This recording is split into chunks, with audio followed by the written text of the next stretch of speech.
You're listening to Monroe versus the podcast, and we're here to figure things out.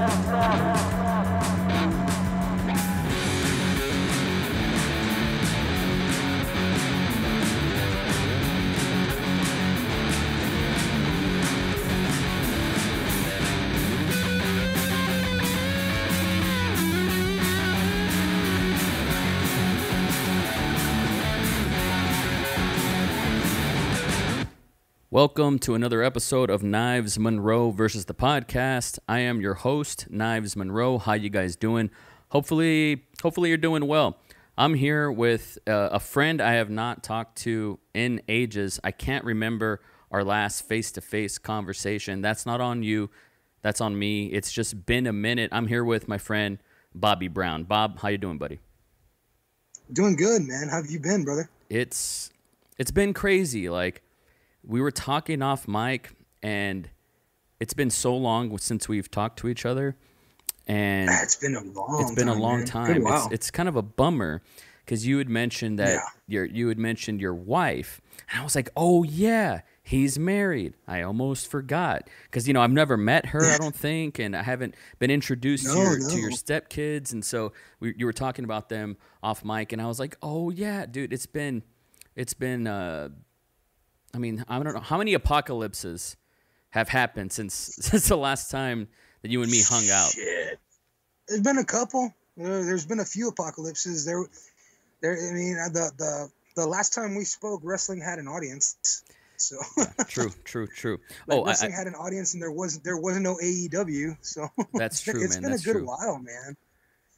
I believe the last time that we saw each other, I was still dating somebody entirely different. Mm-hmm.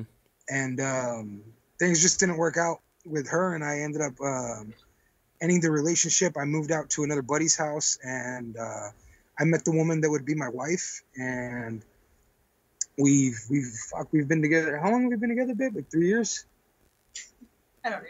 Like, it's been like 3 years now that we've been together. We've been married for at least 2.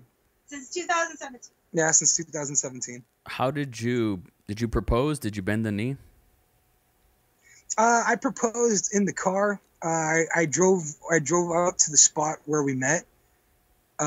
We actually met each other through a friend, an old friend.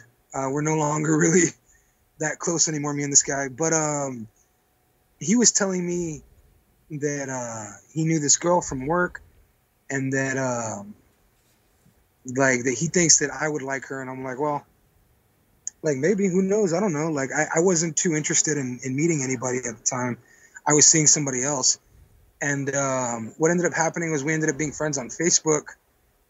And like one night, she messaged me like at 2 a.m, just asking me what I was doing.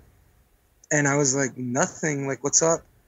And she just started talking to me about this guy she was dating. And I was like, how are we these types of friends? Like, I don't know you, lady.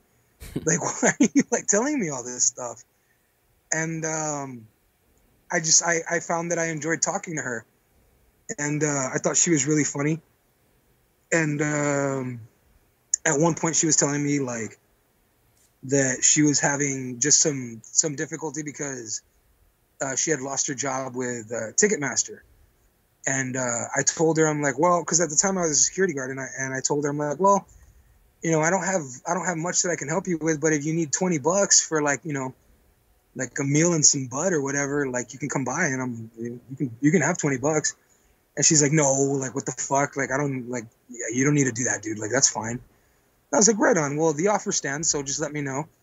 And then it was probably like a week later where she was like, hey man, like, if that offer for $20 is still valid, like, I'll take it, because like I honestly just want to get something to eat. And I was like, yeah, dude, swing by.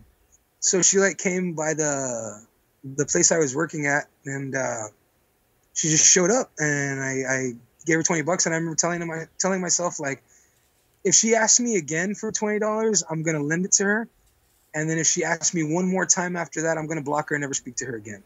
Mm-hmm. Like I'm not a fucking bank. Like, I'll be nice, but I'm not a fucking bank. Yeah. And like, she never asked me for $1 again. Like, the only thing she ever asked me for was for my time, and she liked hanging out with me. I liked hanging out with her, and just this one day, I told her, I was like, dude, like, in the middle of a Breaking Bad marathon. We were hanging out, and she had never seen Breaking Bad, so I was showing her Breaking Bad, and we were at the episode with the fly. Yeah, that's an all-timer. And, yeah, big time. And I can remember telling myself, like, I had realized I was falling in love with her, but I was trying really hard not to say anything, and just I didn't want to make things difficult for her because she was in a relationship with somebody else, and it was already kind of on its last fringes. Like, they were frustrated and fighting with each other all the time, and she found out some really shitty shit about the guy, and she was like, I don't know why I'm still even bothering with this. And like, it was a big thing where she's like, you know what, it doesn't matter, let's just watch Breaking Bad. So I was like, right. And that's kind of how I tried keeping our relationship. Like, it doesn't matter, let's just watch Breaking Bad. And we're in season 4, and I'm like, just, be a goddamn adult and don't say anything. Just bury your feelings deep down inside and like wait for them to die. Like an adult. That's what you do. You were catching feelings? Real bad. Wow. Like real bad. Yeah. It was getting to me. And I've always been the type of person that if I like somebody, I just spit it out. Like, I don't care. Like, I go and I tell them, like, hey, I'm into you. Do you want to go on a date sometime? Like, I don't fear rejection. Never have, never going to. I've always been a bigger dude. And I can remember being in I want to say it was 2nd grade, where I told my first crush that I liked her, and she shouted ew in front of everybody. And I was like, well, you know what? Like, that's probably about as bad as that's ever going to feel. And I'm like, and if that's it, like, fuck them. Like, yeah, I'm just going to spit it out. There's nowhere to go but up after that. I feel, yeah, exactly. I feel the exact same way. Like, what do you do after that? Like I got dragged all the way to the bottom and I'm still standing. So like, fuck it. Like, from now on, like, I always felt the longer you hold it in, the worse it hurts when they say no. So like, if I start liking somebody, I've always been real like, hey, do you want to go on a date sometime? Just so that, oh no, I only see you as a friend. Like, cool. Like, now we can put that away and we can be friends. Like, we can keep that there. So I was like, fuck, dude. Like, I don't want to just be this person's friend. I don't want to just be her friend. Like, I love her. I'm mad in love with her. And I was like, fuck, like, just don't say anything. Just don't say anything. And I'm sitting there with her, and I turn and look at her, and she smiles at me. I'll never forget it. And I just like, I'm like really in love with you. Just spit it out. And like, she said the same thing. She's like, I'm really in love with you too. And we fought, we bit, scratched, and clawed to not be that way. Like, she was real like, no, I have to like try and make an effort to fix this relationship that I'm in currently. Like, I've been in it for so long, it feels like I shouldn't just give it up. And I'm like, right on. And she was like, don't wait around for me. Like, don't be afraid to move on. And I'm like, oh no, you misunderstand me for somebody completely different. Rest assured, like, I'm moving on, like, immediately.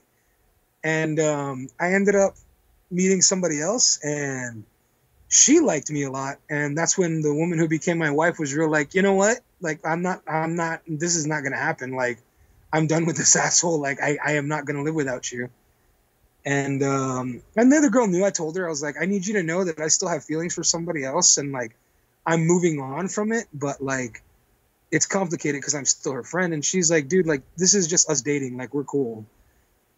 And I told her, I'm like, nope, like, we're a thing now. And she was like, I understand. Like, we're all right. And it went okay for the most part, but me and my wife haven't been apart from each other ever since. Like, ever since that, like, we decided we were going to be together, and like, not a day's gone by that we've been away from each other. That's beautiful, man. I've been with Claire for 7 years, and we're still not married.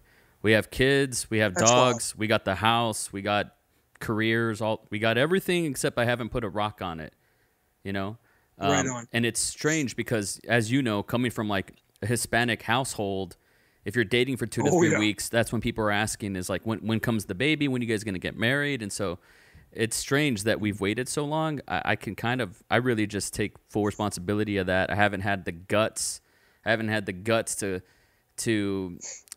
bend the knee, and not that I'm afraid of rejection. It's just, I really only want to do it once. And so it has to be right. And so I'm overthinking it. And I never overthink shit. Like, I'm not an overthinker. Like, this is what it's going to be, and I'll change course down the line. But with that, exactly, popping the question, it's the only thing that puts butterflies in my stomach. So the fact that you knew when to call it and you did it, man. Like, big props, because that's huge, respectful commitment right there. It takes a lot of guts. And I even did it because, like, the thing was my dad, before he passed away, my dad was married twice and he was divorced twice. And after that, my dad always told me, he was like, if you're ever going to get married, like, do it once. Like, do it one time, because it's not worth doing it over again. And I always took that into consideration. And I always just sort of told myself, like, I'm not going to get married. Like, I'm not, like, it doesn't matter. I don't need a piece of paper to tell me that I love this person and that I want to spend the rest of my life with this person. I still very firmly believe that. Like, I very firmly believe that. You don't need a piece of paper. You don't need a ring. You don't need anything to spend the rest of your life with somebody that you love. Like, marriage is totally not for everybody. I always felt it wasn't for me. But I took my dad's advice when he said, if you're going to do it once. And every day that I still to this day, every day that I look at this woman, I said to myself, I'm like, that's her. Like, that's the person I want to spend the rest of my life with. Like, I know that. Like, I know that deep in my core, like deep in my soul, like deeper than I've ever known that with anybody. Like, I've been engaged a couple of times before where I'm like, oh yeah, like, sure, like, we'll do this. And like, I've cared about those people and I loved them at that time. But it was one of those things where I was never like, well, if this is the one time I do get married and it doesn't work out, then I'm just never going to do it again. But like with my wife, with Patty, it was just one of those things where I'm like, I would bet every single thing that I own and like everything that my neighbor owns against their own fucking will that I'm going to spend the rest of my life with this person. That's like, heavy. That's heavy. I've always liked that joke. The marriage is betting half your shit that you'll love somebody the rest of your life. Like, I'll bet half my shit. I'd bet all my shit. Like, I'd bet everything I'll ever own in my life that I'm going to stay the rest of my life with this person. Like, I just feel that deep inside, like, for her. Like, I've never felt this way about anybody. Like, I don't think I've ever loved anybody the way I love her. Like, I don't think I've ever felt anything close to it. I mean, she's got to be quite a number, and she's got to be maybe a little crazy to seal the deal with you and put up with your shit. The fact that she's got to put up with your shit, that's insane. Like, I feel so sorry for her. I feel so bad for her. Like, holy shit. Like, who's the asshole in that relationship? Golly. Oh, it's hard. Honestly, like, we're both pretty much the assholes in this relationship. Like, if I'm being honest with you, like, she's her own kind of pain in the ass. And it's funny because she gets like, she gets mad sometimes and she's like she gets upset and she's like, I hate getting upset the way I do sometimes because I feel like you're going to just get angry one day and leave. And I'm like, bro, if this is the worst of you, like, you have no idea the hell I've been through or the hell I've put people through. Like, this is nothing. Like, we're mad at each other for a grand total of half an hour at the most sometimes. And like, we can't stand to be mad at each other. Like, we just can't stand it. That's the gift right there, man. I was going to ask, you could tell me to go fuck myself if this is too personal, but do you guys fight? Are you because when you can get into a quarrel, I mean, it's well documented, but do you guys fight, and how do you squash that beef in a marriage? Like, we do. Like, we get into arguments and like, sometimes, because you have to understand, man, I have massive depressive disorder and she has BPD. So like some days, and we've talked about it, and I think that's the thing, is that when you're two married people and like one or both of you have like just emotional issues that way. Like, I've had massive depressive disorder since I was like, it's had to have been since I was like 12 or 13. Like, I only got diagnosed in my 30s. And they even told me, they're like, you have, like, it's bad. Like, the way that they would talk to me, and they're like, do you ever feel like killing yourself? And I'm like, no, but I'm pretty indifferent to being alive. Like, it gets real, like, they don't know how to handle that. Like, it's very like, we either want to kill yourself or you don't. And I'm like, well, it's really not. When you say like, they, it doesn't really work. When you say they, who's they? Doctors over at Texas Tropical. Really? Wow. Like, yeah, like, I would tell them, they'd get super confused because they need you to say, I want to kill myself. Pretty much. Before they can, like, sanction you and, like we got to put you on a 24-hour hold, all this happy horse shit. But it's like, no. And I tell them, like, I'm not going to kill myself. Like, what I'm saying is that I'm indifferent to being alive. And I'm like, let me put it this way. If a meteor fell out of the sky and somebody said, move, it's coming right towards you, it would take me a second to consider whether or not I wanted to move. Yeah. And they like that fucks with people. And I'm like, that's just the truth. Like sometimes it's one of those like those call to the void sort of moments where you're walking down the street and you're like, I mean, what the hell would everybody do if I just walked in the middle of the street and like got hit by a car? Like, how are you really gonna stop me? Like those thoughts cross my head all the time. And I suffer from a really bad, like when it gets really bad, I become really indifferent. And I hate that. Like I become very like, I don't care. Like deal with your shit. Like I'm dealing with my shit the best I can. You need to deal with your shit. And I've told her like some days we are going to catch each other where you're angry and you don't know why. And I'm going to be indifferent and I don't know why. And we have to remember that on those days, like one of us has to love the other one, because the day that we're angry and we hate each other on the same day is going to be a really bad one. And I go, so always remember that no matter what happens, no matter how angry we're getting, like we have to remember that one of us has to love the other one in that moment. And most of the time when that hits us, we end up doing it around the same time. Like we're very strangely connected at the head that way. Like we know when we're going too far. We know when we're getting too angry, and we know when we're getting ridiculous. And like some days I'm so fucking tired and frustrated that I don't care. You're not going to make me feel better. And then some days she's so fucking angry that it doesn't matter what I say. She's not going to feel better. So sometimes one of us has to pull out of the fight altogether. And like she's done it to me before.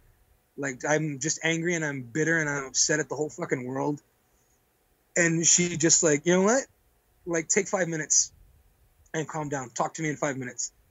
Like breathe for 5 minutes, think about it, and then talk. Like if you still feel compelled to be angry, like then wait another 5 minutes after that. And we do that to each other. We get really like, okay, like right now we're just getting mad at each other for the sake of being angry. So we're going to take a few minutes. We're going to calm our bullshit and we're going to talk again. And if we feel compelled to start getting angry and rowdy with each other again, we're going to have to take another 5 minutes. We basically put ourselves in timeout. And like that works for us. Like when we keep doing that to the point where it's like, okay, if we keep yelling, we're not going to listen to each other. So we have to stop so we can start listening to each other and know what the problem is and try to fix it. And like some days there is no fixing it. Like there's some days where I've told him like, I'm just going to have to be depressed today. Like there's nothing I can do about it. Like I just feel like fly hammered shit and you're just going to have to let me get through the day. And there are some days where she's just like, I'm fucking pissed at everything and there's nothing you can say or do about it. Like, so you're just going to have to let me be fucking pissed. Or some days, like, it takes me a while to figure out, like, yeah, I'm going to be pissed all day. You need to keep comforting me. Like, you need to keep telling me it's all right. You need to keep telling me that you love me and that you're not mad at me. Like, and that's fine. That's what we do for each other. And, like, I think that's what makes it so, like, well for us is that no matter what happens, we talk through it. Because I've been with people that, like, have bipolar disorder and they get angry and that's it. They don't tell you anything. They don't want to talk to you. They're just mad. And there's nothing you can do about it. And it leaves somebody like me who has massive depressive disorder, like sitting there like, what did I do? But at least with like the way it is with me and her is that, you know, if I'm upset about something, like I'll tell her like, look, dude, like this is just how I'm feeling right now. It has nothing to do with you. It's just how I feel. And same thing with her. Like, this is how I'm feeling right now. It's got nothing to do with you. This is just how I feel right now. Mm-hmm. And then that's where we have to take responsibility and like, okay, she's not mad at me. She's just mad. Okay, he's not upset at me. He's just upset. Yeah. And we just sort of come to that. And like most of the time our fights last about 30 minutes, like, which is such a fucking gigantic leap from previous relationships. I was with somebody for almost 5 years and the fights with her were just so god awful and frustrating and tiring. And I mean, they would go for days. Like she would be angry for days. And it was one of those things where like with her, you couldn't even give up. Like, I'd be like, fine, you're right. I'm wrong. And then now it's another fight. Like, okay, but don't just say that you're wrong so that I'll shut up. Do you know why you're wrong? Do you understand why you're wrong? And it's like, goddamn, dude, like you're a sore winner. Yeah. Like, how are you this sore of a winner? I've given up the fight, dude. Like, I understand where you're coming from. Like, fuck my feelings. Fuck how I feel.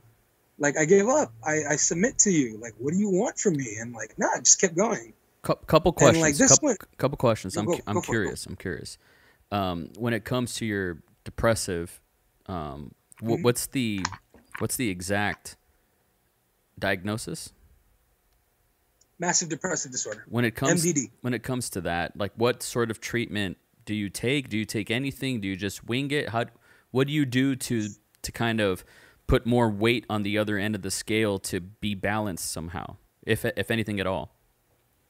I was on meds for about 3 years, and they even told me, like, I guess when they diagnose you with like depressive disorder, they have to they go through a giant series of questions. I had to sit with a doctor for like 2 hours over a Skype call, actually, and just like talk about everything. They basically tell you, like, you really can't hold back, and they do ask you some very like personal and deep shit. And, like, what's an example? Like, how often do you consider suicide? Have you ever attempted suicide? If you were to do it, what forms, like, how would you do it? They ask you a lot about like the things that make you angry. If you ever consider lashing out at the things that make you angry. Have you ever considered lashing out at yourself over the things that make you angry? Are you more angry at other people? Or are you more angry at yourself? Are you sad about other people? Or are you sad about yourself? What makes you sad about these things? Like, they just kind of, they pull at every string, and they don't necessarily unthread. They just pull, and they try to find, like, to me anyway, it just feels like they're trying to find like the thing that it is, like the thread that's causing the knot. Do you know what what it is? You strike me as kind of like me. I relate to you so much. I think that's why we connected. As a hyper self-aware person, like hyper self-aware, you're aware of like the self-awareness. Not a lot of people have that. I would think it's more common. It's actually not, from my experience. So, do you know? It really isn't. Do you know what the nucleus is? Have you done the work? Have you untethered? I honestly, like, I've tried to untether, and like, about as deep as I go is it's usually like my sadness for other people, which is why I'm so vocal and I'm such a loud, obnoxious asshole on Facebook all the time, is because I try talking to people.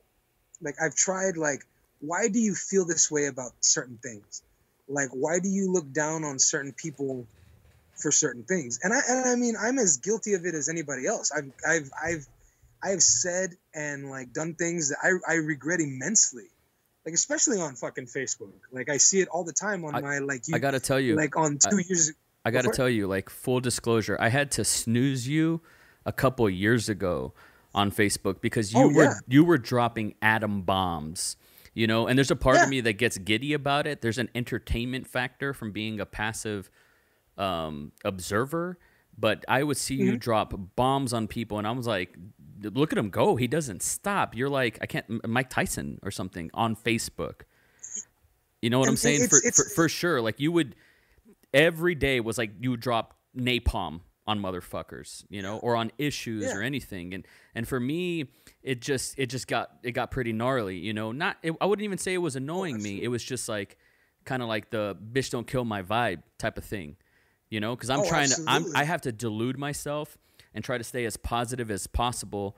And it's like you versus the ocean, or should I say one versus the ocean. It takes a lot of work for me to combat all the negative forces that just are like pebbles in my flow. And so, you know, I just, full disclosure, you know, and so I've been catching up lately on what you're putting out there for obvious reasons, which we can talk about later if you want. But I mean, I would see you just drop fucking bombs. I mean, there's a poetry to the way you kind of tackle a subject. I'll just say there is a sort of like poetry and motion. There's a beauty in the chaos of how you just drop bombs on motherfuckers. I mean, you are a passionate guy for sure. And I think that's what, like, my problem is that I was putting my passion into a lot of things that, like, really didn't matter. Like, I go back and I look at some of the movies that I reviewed and the things that I would say, and I'm like, God damn, dude, like, I'm this angry about a fucking movie.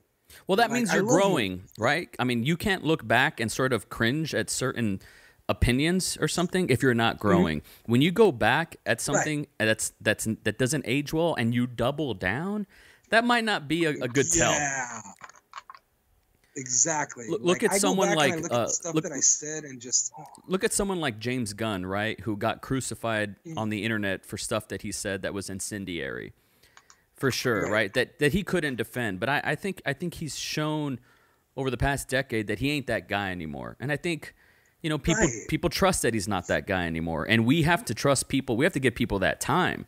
There's like a lag Right. that people do not have the patience to see, the buffer, but we got to give time for people to grow. What's an example of something that you've said on Facebook, for example, or whatever forum at the time? I can't even go on Reddit, just so you know. I am not a Reddit guy. I can't take the heat. I'm a pussy. Like, I'll just say it right now. If I say I like sunflower seeds, they will call me a cuck. It's just straight. Yeah. I can't do it. I just can't do it. But what's an example of something that you've said that you've like? I can't stand by that. Yeah, like you get crucified for it. Like I go back and I just look at some of the stupid shit that I've said about like certain movies. Like, okay, I have scorched the fucking earth about Rob Zombie for years. That's my wife laughing at me. She's heard it. I've scorched. Oh God, has she ever? Like, I've scorched the fucking earth about Rob Zombie, like, for God knows how many years. And like every time I go back and I watch one of his movies, I still think they're not good movies. I'm like, yeah, I don't like it. And then the other day, I told my wife, like, I think it was right when quarantine started. I told my wife, I was like, look, like, we've been stuck inside for like 8 days now. It was barely a week. I was like, so I'm going crazy enough to watch shit that I haven't watched or I have no interest in watching. And as my taste becomes a little bit more eclectic and I start watching more and more movies and I'm like, I never would have thought I would have liked this movie, or I never would have thought I would have enjoyed this. Like, I told her, because she really wanted to watch 3 from Hell. And I'm like, I have no interest in watching anything that has Rob Zombie's name over it. And then I was like, you know what? Like, if you want to watch it, I'll watch it. Like, I'll give it a shot.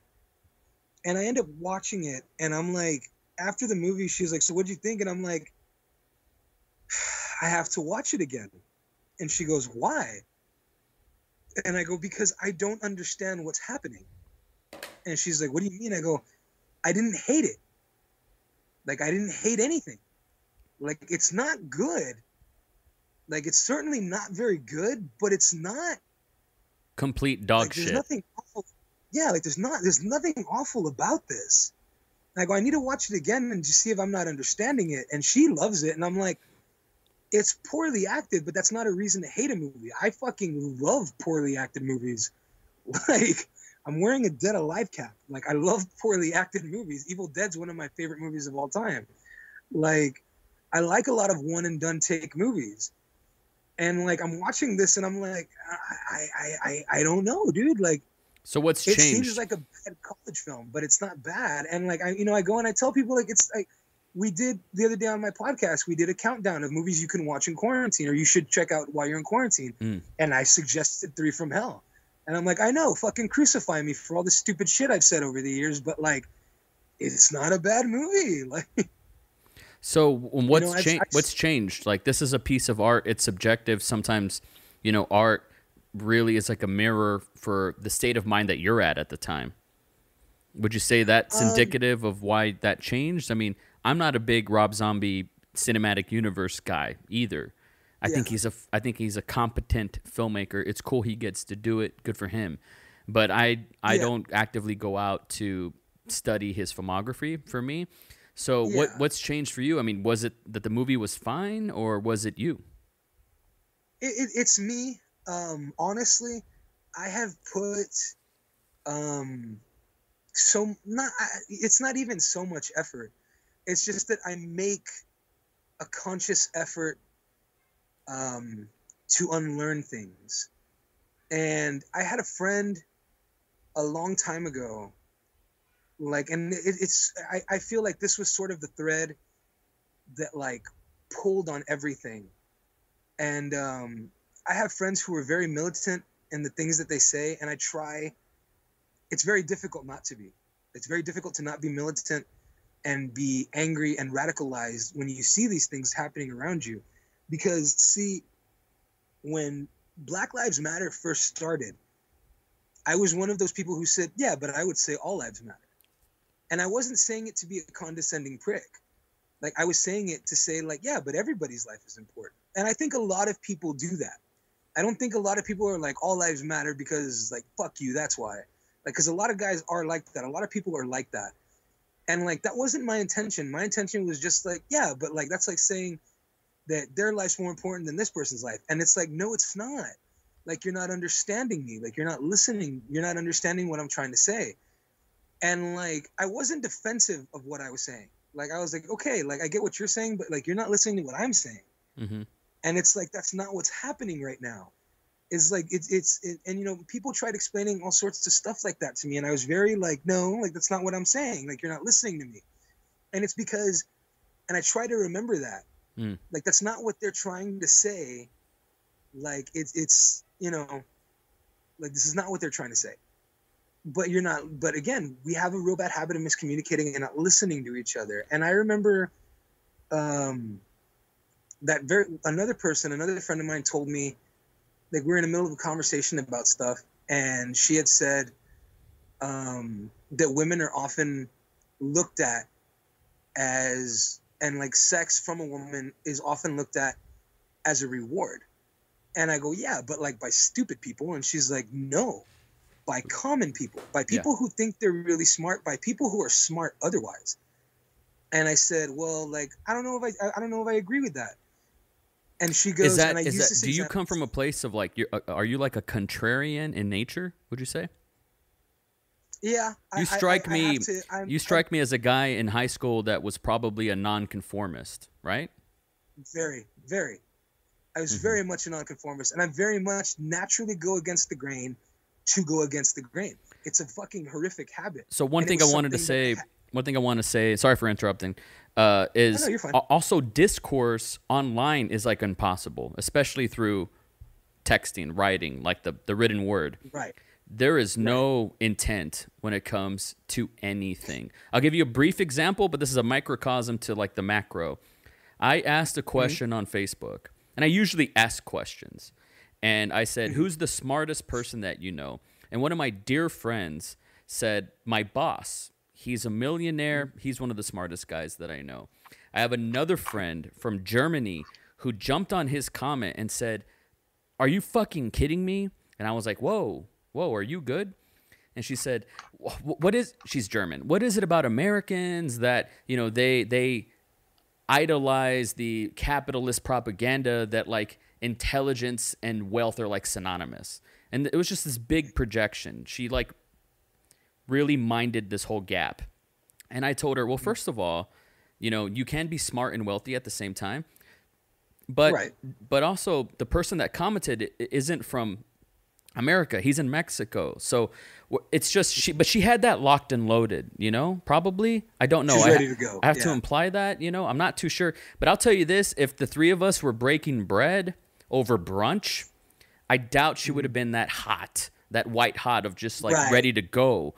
And we've certainly lost that. I think it's the nature of stripping like humanity, you know, in the forum, like Facebook, like it's in the nature to miss a lot of communication, to miss nuance. It's the system, right? And we all get trapped in it, and then it's really hard it's really hard because almost anything you say, you have to be willing to take the bullets. So that's just like social media in general, right? Like this is why I love, and I'm sure you do too, because you have a podcast, which I want to talk about, because that inspired me to call you, because I was like, I didn't know Bob had a podcast. I'm an idiot. But I rather talk. I get to see you right now. It's not in person. I can't feel your energy, but like I get to see you. You get to talk. We're being amicable with each other. I think we started off like in a framework that there's like a mutual respect. If there wasn't, like this just would have been a disaster, you know? And I think most people, you know, most people don't want to fight. Most people try to avoid confrontation, but online there's an invitation for confrontation because you're like, you know, it's not necessarily real. It's a simulation.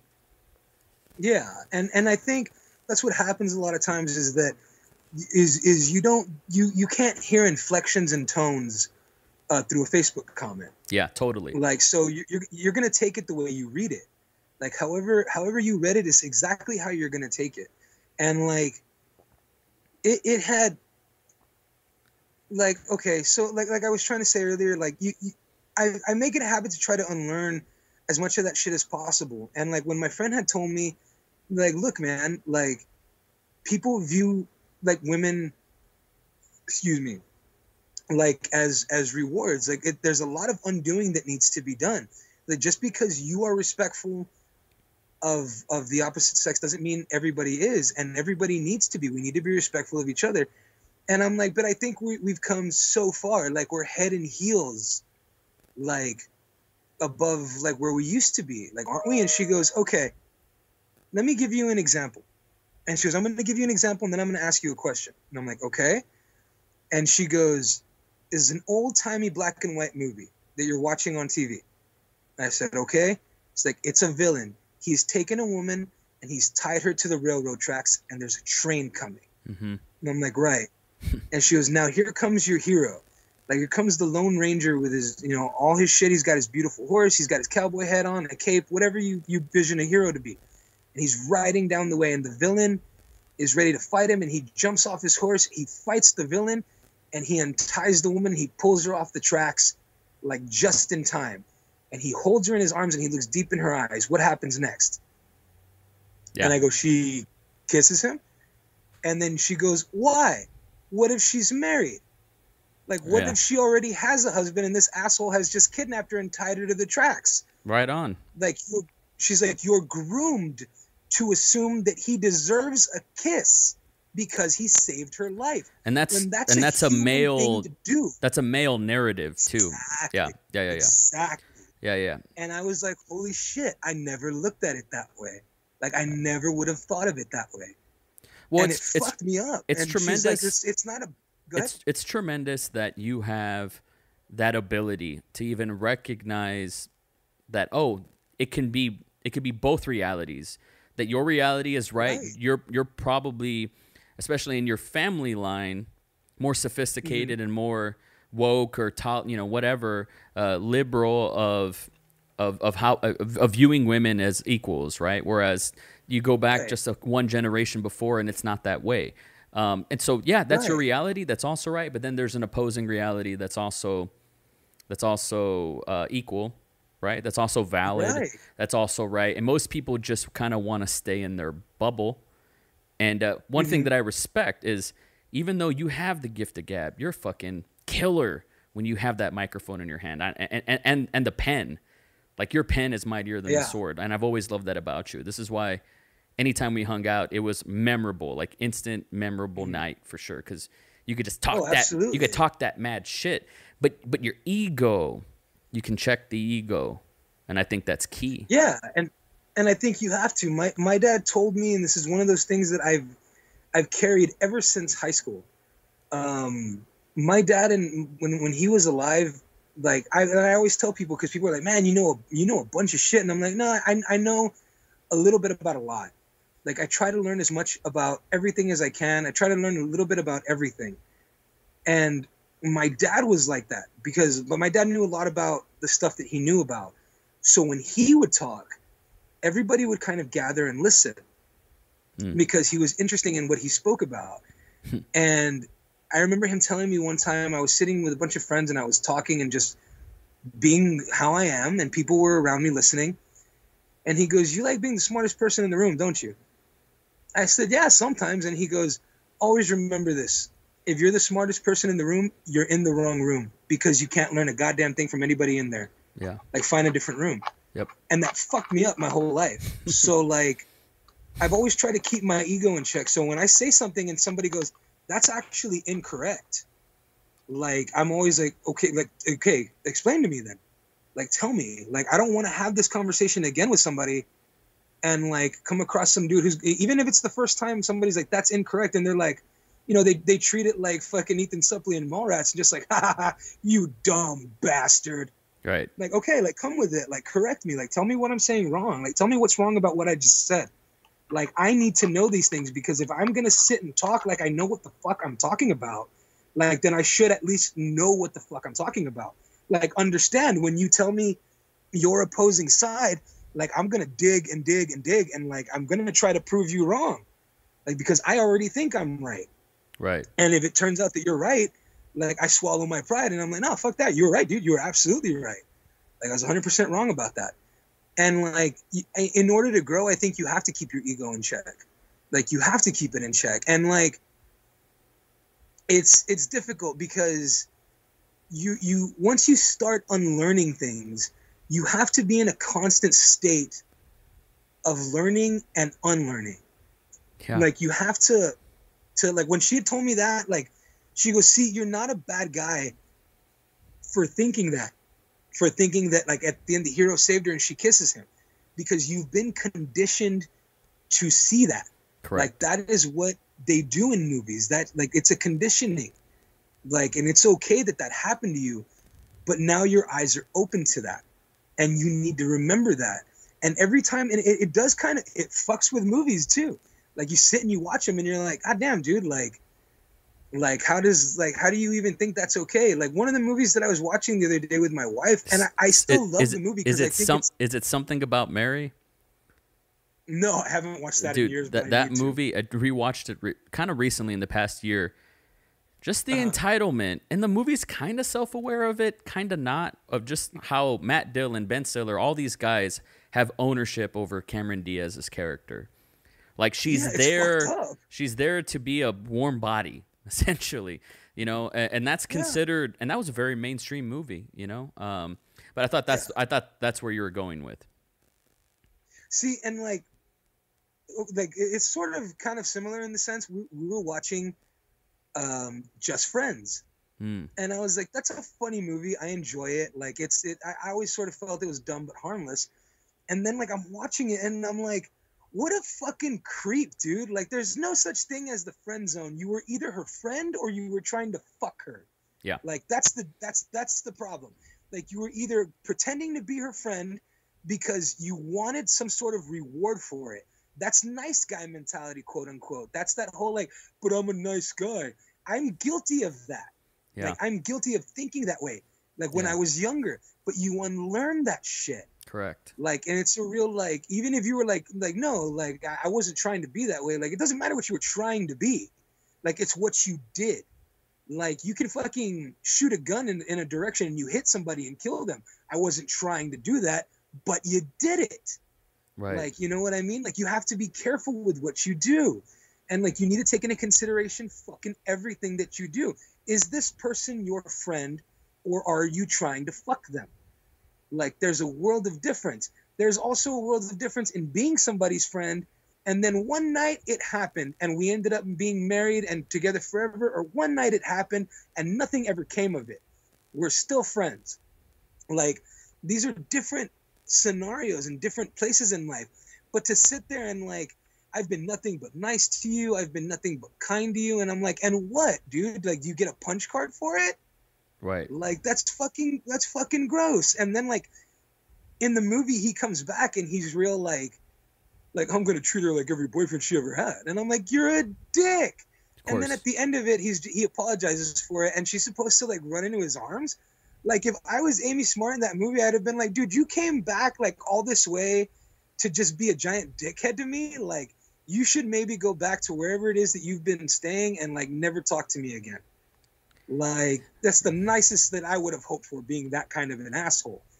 And it's bizarre to me that there's so many movies like that, and you don't really realize it. But when you actively seek to unlearn this way of thinking, these ways of thinking, like, a lot of stuff really opens your eyes. Like, one of the things that still, like, fucks with me to this day is, like, and I tell people, like, because now I'm very much Black Lives Matter. Like, fuck this all lives bullshit. What changed? I've never. What changed that?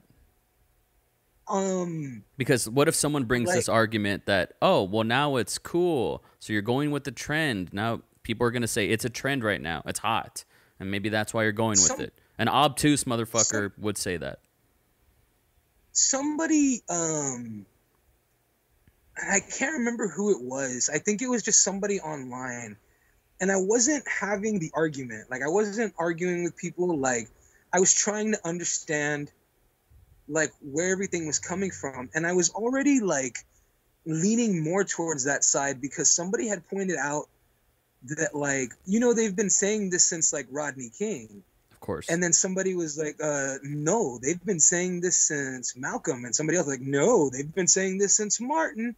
And like, no, they've been saying this since the Emancipation. And like, I'm like, holy fuck, dude. Like they had, like, and if you just look, like, if you look beyond your high school history textbooks, like they've been saying this for a very long, long time. And I was like, wow, man, like I'd never looked at it that way. And then someone had said, they were making the argument again, like, yeah, but I would say all lives matter. And they weren't being a dickhead. Like they weren't being an asshole. And people were being a dickhead to him, but he wasn't trying to be like a dickhead. He wasn't being argumentative even. He was just like, no, I'm not saying that black lives don't matter. I'm saying that everybody's life matters. And I'm like, I get that. Like, I get what you're saying, but like, you're not listening.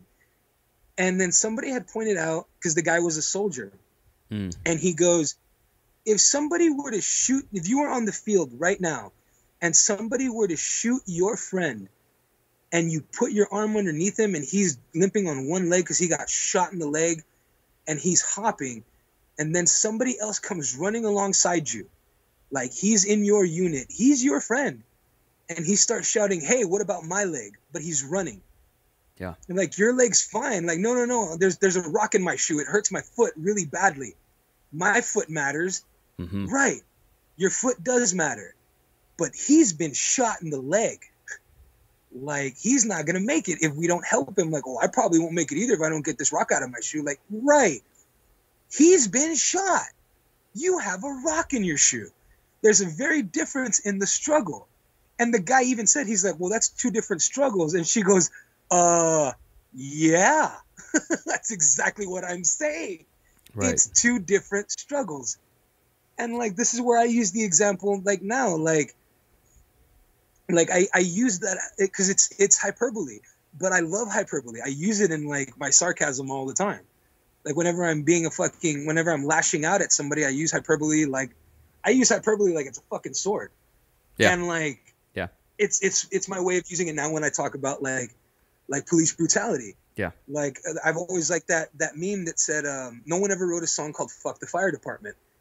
That's a good one. And I tell people, like, this is the way I use it.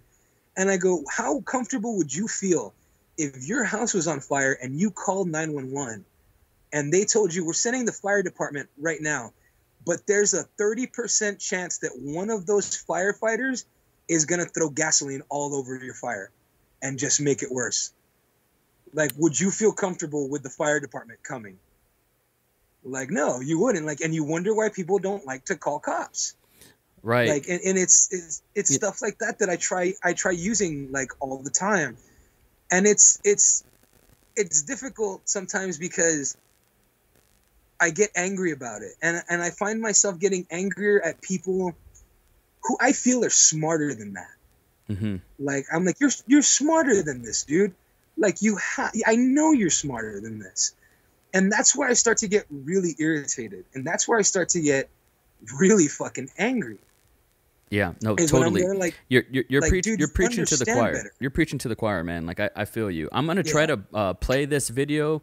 And it's a joke. It's Dave Chappelle. And I like what he had to say. And I think it's pretty timely. I want to say this is like at least 20, 25 years old. Here we go. Hey, I said, raise my hand. Get your fingers out of my face, Chinaman. That's not that one. Can't do everything. Maybe weed. If you're going to do something, do a little weed. Nope, it's not that. I said maybe me. I'm going to find it. Okay.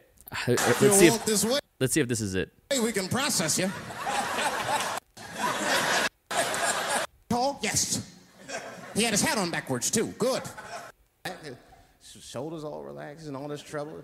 I cannot find it. I should have time-stamped it. So there's a joke that Dave Chappelle, who's my favorite comedian, he's been my favorite comedian since I first saw him.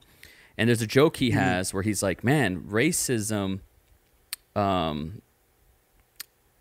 he was just talking about racism, and he was saying how there, if you, I think this was like post 9/11. There are no black hostages. You know, like yeah. if you I have remember that five, joke. if you call the police and you say, hey, I'm taking this place hostage. I have 5 black. Hello, that's the punchline. Yeah. Right. That's the Yeah, I remember punchline. that one. And You get flipped. and obviously, Cool. I cannot say it half as good as Dave Chappelle can, but we laugh. I think 10 out of 10 people would laugh at that. And I think we laugh to keep from crying. We laugh because there's a modicum of truth to it. We all know that for some fucking terrible reason in America, black people's lives are just considered disposable, expendable, Yeah, and you are fucking lying. You are lying if you cannot call out that injustice. You are lying. I agree. And also, I don't want to just like fluff each other's opinions. I don't want to just be like, I agree with you. Yeah, and we're virtue signaling and we feel good about each other. Like, I think we both can agree. I've learned through my own just interfacing with other humans that it's an exercise in futility to fight with other people on the internet, to try to change somebody's mind. I don't think I've ever done it outside of maybe a video, maybe a piece of art, maybe a movie I've made where someone was like, oh, I'd never seen it that way. But by and large, like I think the way you're going to change people's minds is by going out to these protests, going out on the streets, and then watching an innocent person who didn't do a damn thing get shot in the eye with a rubber bullet or something. You have to have the exposure. You have to have the experience, the empathy, the education. Like, you have to be on the ground and really experience it for it to sink in. I don't know if like is watching American History X, like, is that going to do it? Is that going to activate someone's wokeness? It could. Maybe it could. But gee, I don't know. I would hope so. I don't know if it could. Someone else could watch it, and it's going to affirm their white nationalism for all I know. I don't know. Right. And here's the thing with art, There's a real chance that it will. It's agnostic. It can do that. So, I found, and it's difficult. It is so difficult. If you're going to have a conversation with somebody, you have to set a baseline, a framework that, look, we're trying to establish a lasting peace here. That's what we're after. This isn't about, and I'll bring up my brother, Jeremy. He, first of all, let me just say, we have to. It's like an elephant in the room. I'll just say that he's a very private person. He's not like me insofar as all my skeletons are out there. I do virtually a daily podcast. Like, you can Google me and find a lot out about me. You can find my mother's first name. You can find my kids' names. Like, I live a pretty transparent life. I ain't saying I'm, perfect, golden. It's nothing like that. But Jeremy, on the other hand, lives a private life. And so I ain't going to speak for another man, but I will talk about what he has said publicly because it's public domain. But his private life, I can't speak for him. I can't say this is what he would have said, or like our private phone calls. I ain't going to go there. But for someone like him, I would have loved to sit across the table and bring some black friends over and try to establish a lasting peace, and reach towards that. Unfortunately, with what he's put out there in public, I think he cared more. This is an ego thing. I think he cared more about being right. It's most certainly that. 100%. Because we've all been there. We've all outgrown that. Well, we try, right? Absolutely. I think he cared more about being right than what's right. And I think we've all been I think there. That's what it was too. That's a cycle that we've all been there. I mean, you and me have both been in an argument where we forgot what we were arguing about, but we remembered we had to be right. Right? Like that's happened. It's happened to everybody. It's happened when we were younger. It's probably going to happen again. We get stuck in these little things. It will. For sure, I try my best with my children not to say because I said so. Right. That shit didn't work for me when I was a kid. I try really hard for that too. It's a struggle, but we all have to we have to test our patience. And right now, like in public, in America, patience is being tested for sure. And I think a lot of people are exposing themselves for the impatient, impractical, privileged persons that they are. They're being exposed. And it's scary, man, because when you put something out there on the internet, you have to be able to be ready. You got to be able to take the bullets, man.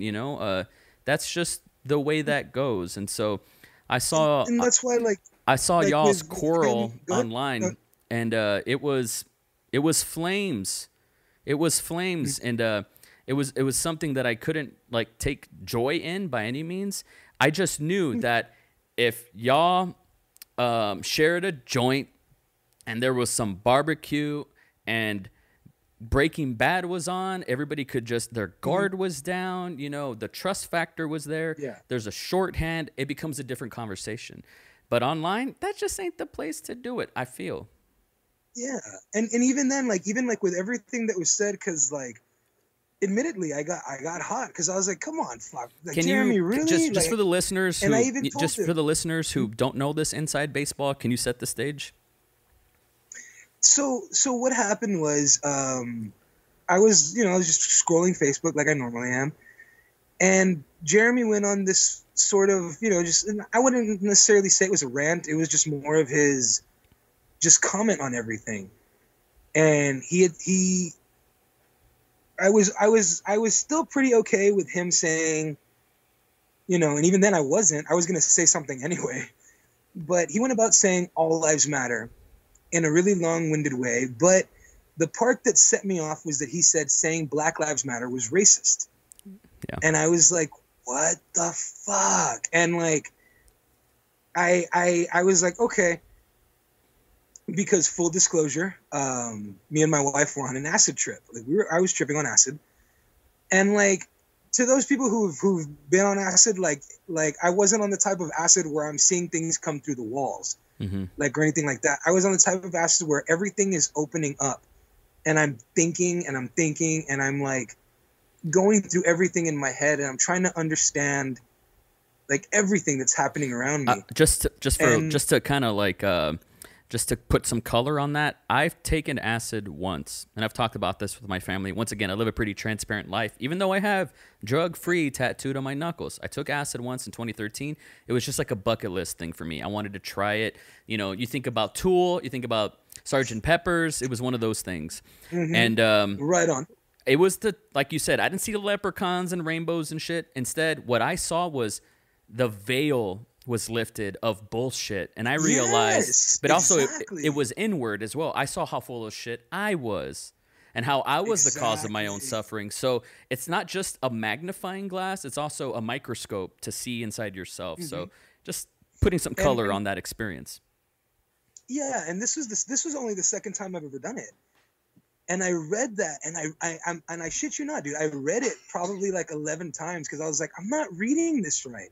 And it was mainly because I was like, I don't feel like Jeremy's this type of person because I know you know what I mean? And I'm like, for fuck's sakes, they're brothers. How could they have two, how could the views be so opposing?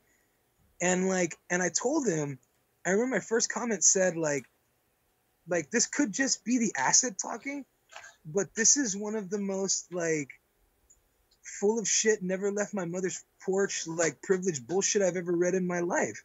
Did you just say, did you just go this long about saying all lives matter? Did you really did you really put all lives over Black lives, in this moment right now? And he was real, condescending with me, and I was fine with it, where he's yeah, you should probably ease up on the acid. And and I told him, and I'm like, the acid is probably making me a lot nicer than how I'm really feeling about this right now. And at one point I even said, delete your post, Jeremy, you're embarrassing yourself. But he kept doubling down. He did delete it. Oh, did he? Yeah, because he blocked me. Okay, well, he blocked you. It was kind of like a day late and a buck short as far as saving face is concerned, But boy, was it ever? Yeah. And the past 3 times I've tried to say anything, get a word in edgewise, my comments have been deleted. So it's I get the message. It's kind of the opposite of what you were talking about, of what your friend was saying about the male gaze, right? This male structure, and how you were like, but wait a second, you're fucking up my whole world here. I live for that. I want to be wrong. Yeah, with same. I want institutions to crumble. I want thought to just decompose, and then you see like a gem in the middle of this idea. I want that. I live for that. I live for truths, and emotional truths and facts and so on. Like I live for that. And we live in a time right now where, dude, if you ain't calling out an injustice, like you're part of the problem. You're culpable. I agree. I agree wholeheartedly, and this is why I have a problem keeping my fucking mouth shut sometimes. So like, even with all that was said between me and him, like I still even told him, like, because like I didn't like when I had the conversation was so ridiculous that I had to screen cap it and post it on my page. I took the time to like block out his name and his picture, like in everything.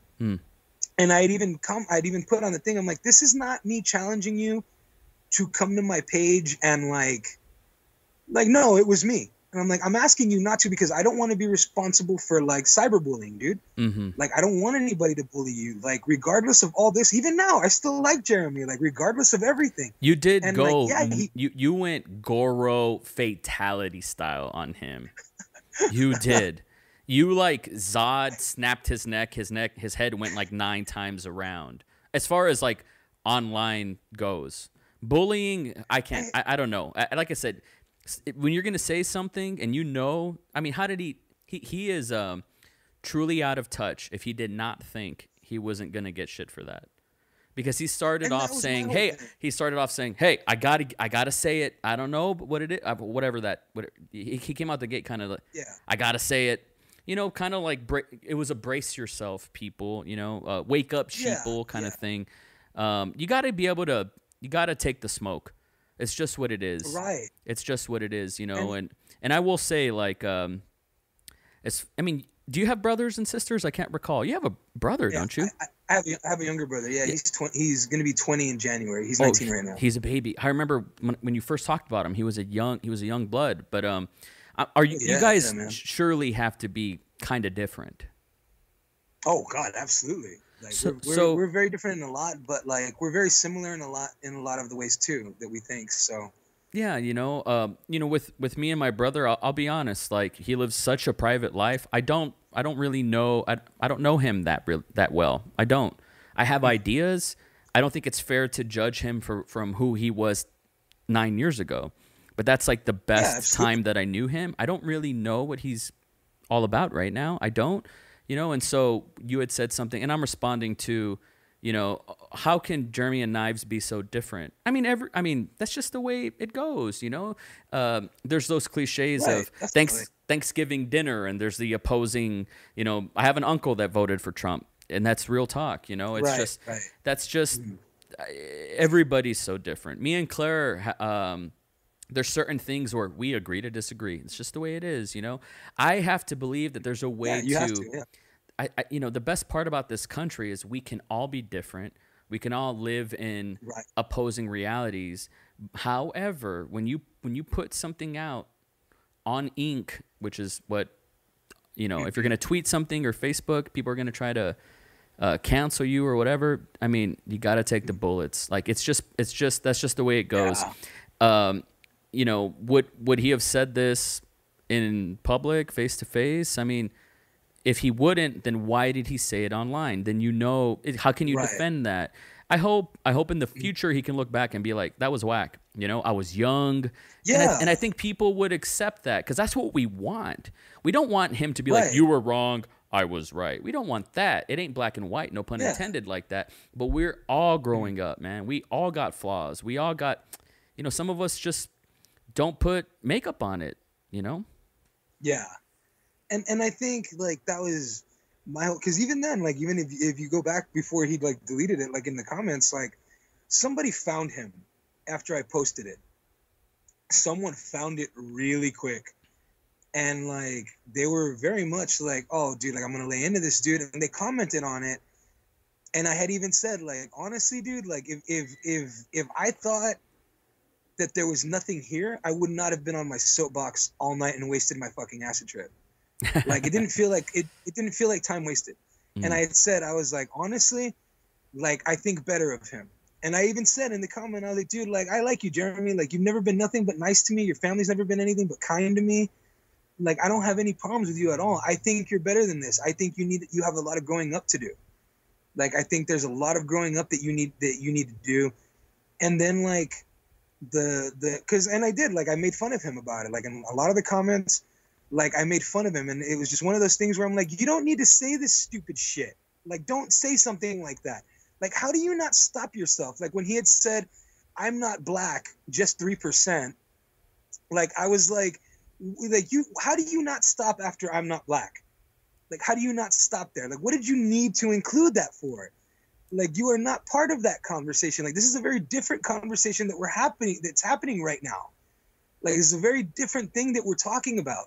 And then, like, at some point he was, he brought up well, do the lives of all the aborted babies matter? And I'm like, okay, I'm not even having this conversation with you. Like, if we're going here, like that's a fight you're not ready for. You're very clearly not ready for. Like, that's an argument I'm not going to have with you because, like, if you think I've been mean before, you know what I mean? Like, sure. And he's like, if this is how you try to have conversations with people, I'm like, bro, I'm being as nice as I can over something that's very upsetting to me. Like, you're over here fucking basically arguing for the fact that, like, they don't need to be this angry about this. I'm like, yes, they do. Like, the only reason things are changing, those 4 fucking cops that killed George Floyd would not be in jail if things didn't go the way they went. They would have been on desk duty. They'd probably be back on the streets right goddamn now. If it wasn't everybody videotaped, just shrugged their shoulders and moved on. Yeah, if it wasn't filmed, that guy would still have a job. Yeah, totally. Absolutely. Totally. And, like, it's one of those things to me where I'm like, you're already arguing against that, and it's making me angry. And I'm trying really hard to be calm because I like you. And I'm like, everything I'm saying is because I'm liking you. I'm not insulting you. I'm insulting the stupid shit that you're saying. Bob, like, and it's starting to get on my goddamn I feel you, nerves. man. So I want to be respectful of your time, and I want to give you some of your time back. We're reaching your limit here, dude. I gotta have you on. We can go a little bit further. Oh, okay, cool. Hey, by the way, like, I need to have you on again. Like, you got to be a recurring guest. I just love your brain. We just got to get these elephants out of the room. But it is what it is.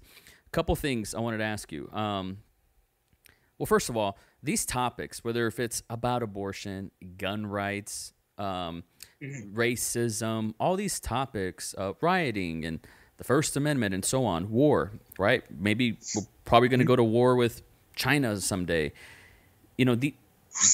Fortunately, maybe, what I'm trying to say is, like, these topics and these arguments are kind of, it's old hat. They've been there before.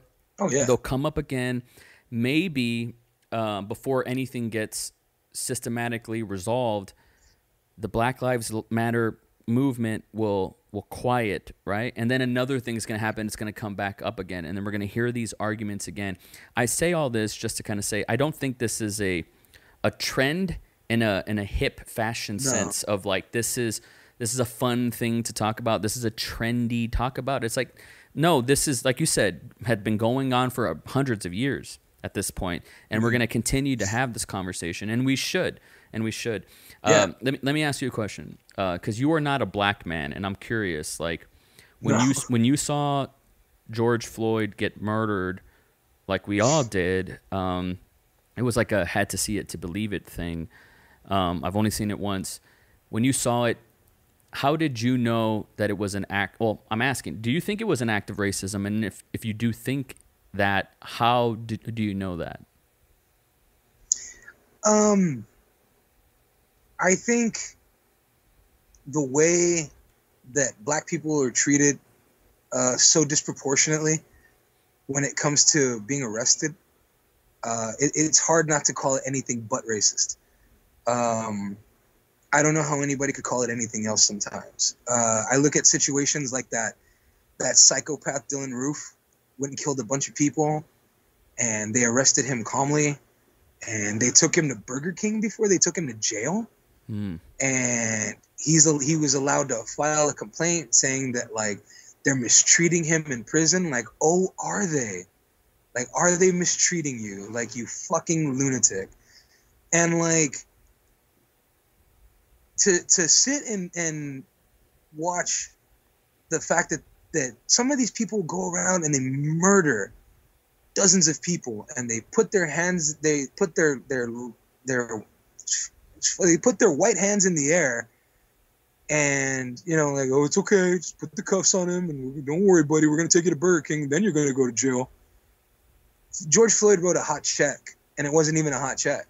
They suspected him of writing a hot check, and like, they tried arresting him, and he struggled and he fought. Why wouldn't you? You didn't do anything wrong.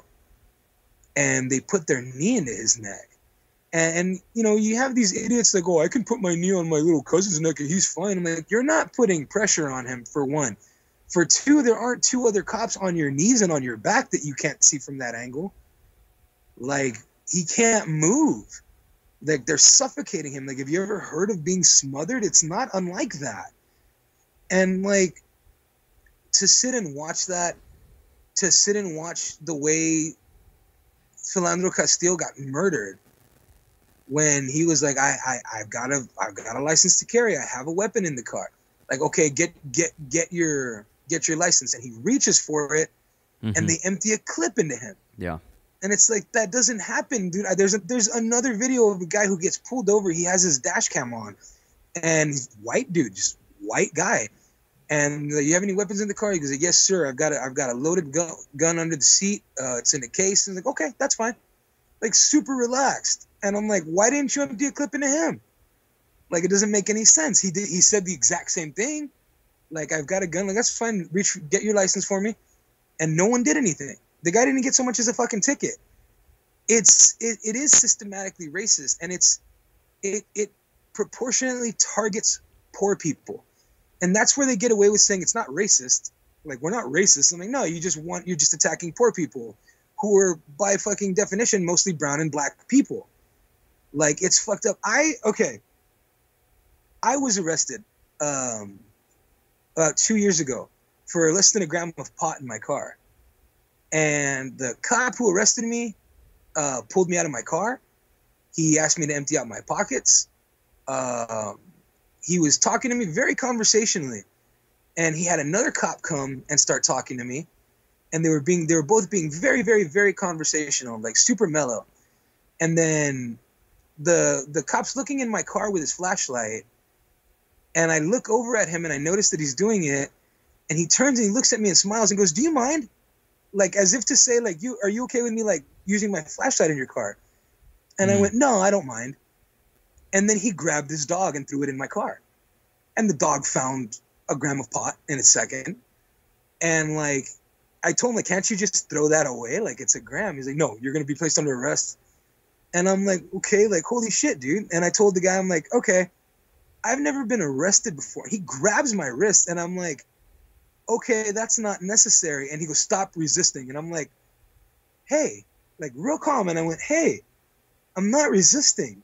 I'm asking you a question. Like, you don't have to pull my arm. I'm giving it to you. Relax. And he grabbed my other arm and he goes, okay, well, stop resisting. I'm like, bro, here. And I just loosened my arms. And I'm like, I'm not resisting, dude. And it had occurred to me later on that people have, like, hold on, dude, I'm not resisting. I'm asking you a question.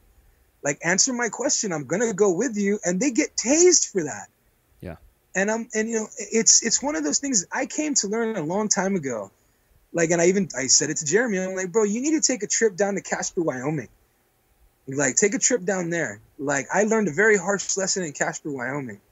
Like, I went up to Casper to deliver a trailer with my dad a long time ago. And down here in the valley, we don't experience racism very often because most of us are Mexican. And we get taught our whole lives. My grandmother still tells me, she says it as a compliment, mira, pareces gringo. Mm-hmm. Like, you look like a white boy. Like, that's a compliment. And it's in Mexican households. And, like, down here, I've been white passing my whole life. Like, I can remember sitting in this restaurant in Casper, Wyoming for about 15 minutes, like, with nobody coming to our fucking table. Everybody's staring at us, and this old white waitress comes up to us. She goes, you boys get lost on your way to the border or what? Like, real fucking rude. And, like, my dad goes, guess so. And we just stood up and left. I was like, what the shit was that? Like, that's the most racism I've ever, like, truly experienced in my life. And that's nothing. Like, that is nothing. But it was enough to open my eyes. Like, I could have been, like, there's fucking places where, like, I've never experienced racism, and they'll shoot you. Like, how's that for a fucking racist experience? Like, holy shit, dude. And it's hard. It's hard to call it anything else. Like, it is disproportionately racist. It's inherently racist. Like, I spent fucking 4 days in jail over that gram of pot. I spent 4 days in jail. Like, I remember I ended up going to court, and they'd been giving me diabetic medication that was not for the type of diabetes that I have. I got into a fight with a doctor there in the jail because I said to her, what fucking claw machine did you get your fucking medical degree out of? And the guard even yelled at me. He's like, you don't talk to people that way. And I'm like, dude, are you serious? Like, when I told her, I'm like, that's not the type of insulin that I'm supposed to be taking. And she was, it's the same thing.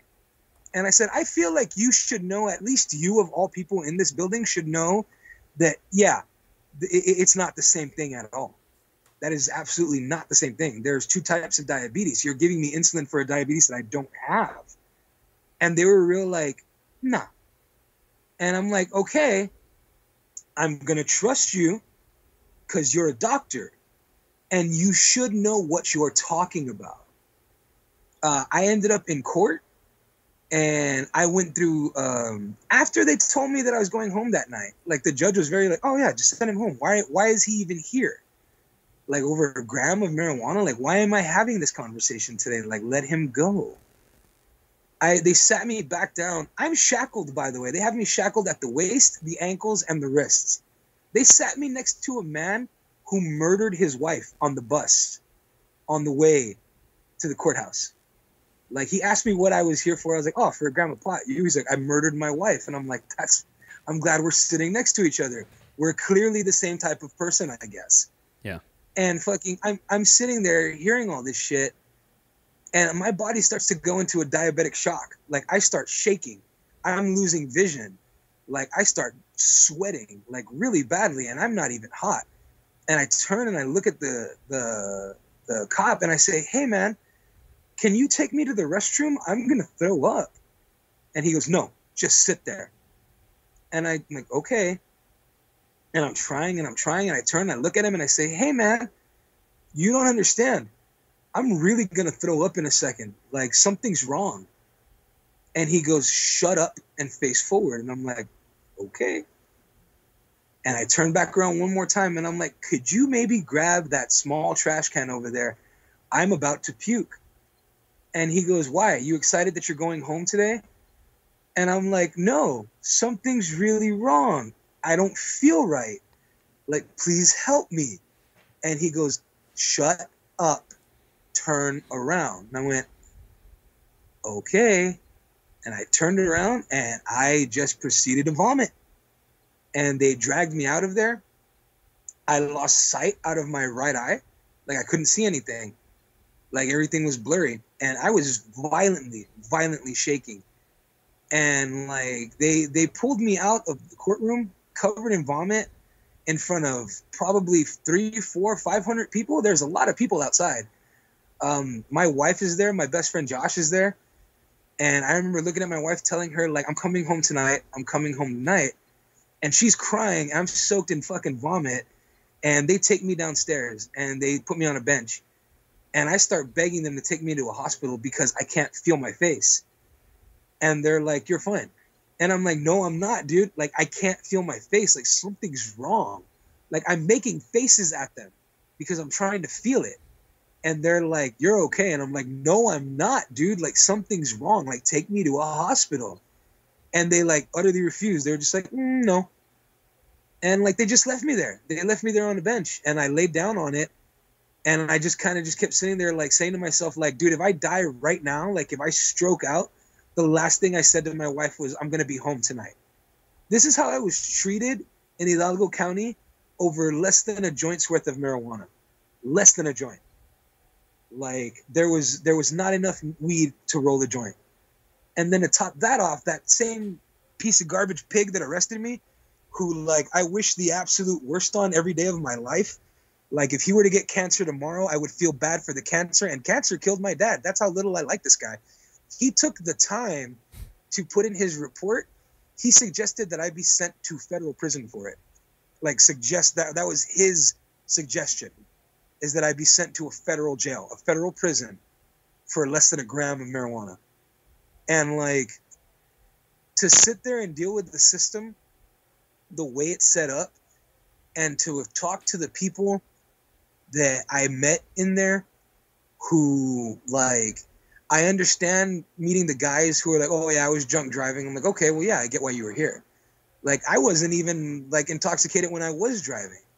And to sit and deal with all that kind of shit and see the people that are in there and like, why are you here? And I guarantee you 90% of them told me the exact same thing. I can't afford bail. Like I can't afford to, I didn't do anything, but they arrested me and they won't fucking let me out until I have a court date. And my court date's not for another 3 months and I can't afford bail. I can't go anywhere. I haven't done anything. And it's the worst fucking place in the world because they don't let you get any sunlight. They don't let you do anything. There's so many fucking weird and sadistic rules. You don't really get a mattress. You get like this thin mat. You get one pillow. And like motherfuckers are not above stealing your shit from you. Like my last night on there, I slept on the metal casing of the bed with no pillow. I had to roll my prison shirt under my head for a pillow. Like they even told me, fall asleep with your glasses on, because if you take them off, somebody might just take them from you just to be an asshole. Like it was sadistic. All this over less than a joint's worth of marijuana. And fortunately for me, it was only 4 days. Like it was only 4 days before they let me go. And even then, they still expected me to pay $700 because they let me go. What is the $700 for? Bail, or what is that for? No. That was just my upon exit fee. Oh. Yeah, I mean, just because they opened the doors and let me go. This is totally a business. I mean, they're ran by they're ran by a corporation, right? For sure. It's utterly sadistic, man. Like it's built to fuck over poor people who are disproportionately brown and black. Man, I'm really sorry that happened to you, man. I'm really sorry that happened to you. You know, I hope one day that we live in a time where Texas passes legal recreational marijuana use, right? Like it has, like, everybody's on it. Everybody and their grandma is on it. Everybody knows the benefits. Chemo patients are on it. Arthritis patients are on it down there. We know who they are. I'm sure cops get some, you know, CBD. It's the same plant for their abuelas and stuff like that, for their arthritis. And you know what I'm saying? Like it needs to change. And I'm really sorry that that happened to you, man. And what's fucked up is like you got it easy. You got it easy. You're one of the lucky ones. I was like, and keep in mind, like what I went through is complete and total bullshit. Like that's nothing. Like 4 days, dude. Like it was nothing. Like I met people in there who were hearing voices, dude. One of the guys in my fucking unit had a seizure, and he hit the floor. It hit his head, and like went into shock. And the guard just watched him shake. And everybody's screaming at him like, dude, he's fucking shaking. Like, get somebody. And like one of the guards laughed at him. And I'm like, dude, where the fuck am I? Like, what is happening? And I was like, dude, don't they give you medication for that? And he's like, yeah, but it's considered a narcotic, so they won't let me take it. And I'm like, so what, do they expect you to just seize? And he's like, yeah. Like, I just have to have seizures, like, and deal with it. Like, he had a seizure in the middle of a card game. He started laughing, and he just started seizing. And I was like, whoa, like, I didn't know that was that happened to him. And I was like, what the fuck is happening, dude? Like, I freaked out really bad. And there was the fucking guard was just laughing. Like, I think my second night there, like in the middle of the night, it must have been like 2 a.m. They came in and they made us stand up and they raided all of our shit. Like they went through our, like underneath our bed where everybody keeps their commissary. I wasn't allowed to have an empty plastic bottle, like for a soda. Like I was using it to refill my water, and they took that away from me. I was like, how am I supposed to? And I even said, I was like, what am I supposed to drink water out of? And the guy looked at me. He says, drink out of the fucking toilet for all I care. And I'm like, bro, I bought pot. Like, what the fuck is this? Like, yeah, it's utterly ridiculous. It's sadistic, dude. It was, and like, truth be told, like, I cried every day that I was there. I was like, dude, I don't deserve this. And like everybody that I spoke to in there was maybe like 17 guys in my unit, of which I guarantee you like 15 at least 15 didn't deserve to be there. Like dude, one guy had been there he was on his second month for fucking public intoxication. And he was there because the cop grabbed him by his wrist and he pulled it away. And he said, the fuck's wrong with you? Don't touch me. Mm-hmm. And he got arrested and they charged him for resisting. He's like, I didn't even hit him. I pulled my wrist away. And I'm thinking about like the fact that when the cop grabbed my wrist and I didn't let him pull me. I held my own and I was like, dude, like stop, like relax. I'm asking you a question. Like I'm going with you. Like obviously I'm being arrested. That's fine. Like I would just like to know like what's going on. Like how like am I gonna be able to make a phone call? What's gonna happen to my car? Like chill. I'm listening to you. Like, and it was the same thing. Like the guy, they grabbed his wrist and the cop was like, no, he was resisting. So now he'd been there for 2 months waiting for his court date. Like he lost his job. And I'm like, dude, like, and he wasn't even drunk driving. He was walking home with a beer. You know, like, and he had, go ahead. No, just to kind of say, man, you know, this is such a fucking nightmare. This is the worst. Yeah. I mean, you've seen some shit. Like you said, cancer killed your father. You know, you've seen some fucking shit. That's a nightmare. Most people would never get over that, right? It's devastating. Yeah. These 4 days, that'll change a motherfucker forever. That'll change you, man. That'll change you forever. And it was nothing. Don't recommend it for anybody. Other people were going through. Yeah. Whoever's listening, if you have ever lived in Texas where marijuana is not legal, and you've ever driven with marijuana, less than a joint at least, worth of marijuana, and if you, your sister, your uncle, your dad, your mom, your grandma, whomever, your best friend, let alone you, if you were ever treated this way, that might change the way that you see this content, the overwhelming amount of content of this abuse of power going on in America. I think you might see it through a different lens. This would change you. This would change your perspective. How many people are carrying, get pulled over, and just get a warning, and they're fucking lucky? Think about that. You know, down there in the valley. I'm sure it happens all the time. They're lucky. I'm not saying, and by the way, I'm not saying, well, that's what they get. They broke the law. I mean, yeah. I'm not saying that because just like what you were saying about your friend, that kind of feminist angle of this male gaze, male-dominated narrative structure where like a woman is looked at as a prize, we perpetuate in film and narratives and novels, you name it, in America. We perpetuate, if you go to prison, you're going to get raped in prison. That's just the way it goes. You know, if a cop pulls you over, you're fucked, and that's what you get. Like, we perpetuate that like it's okay, like it's not demoralizing, like it's not dehumanizing.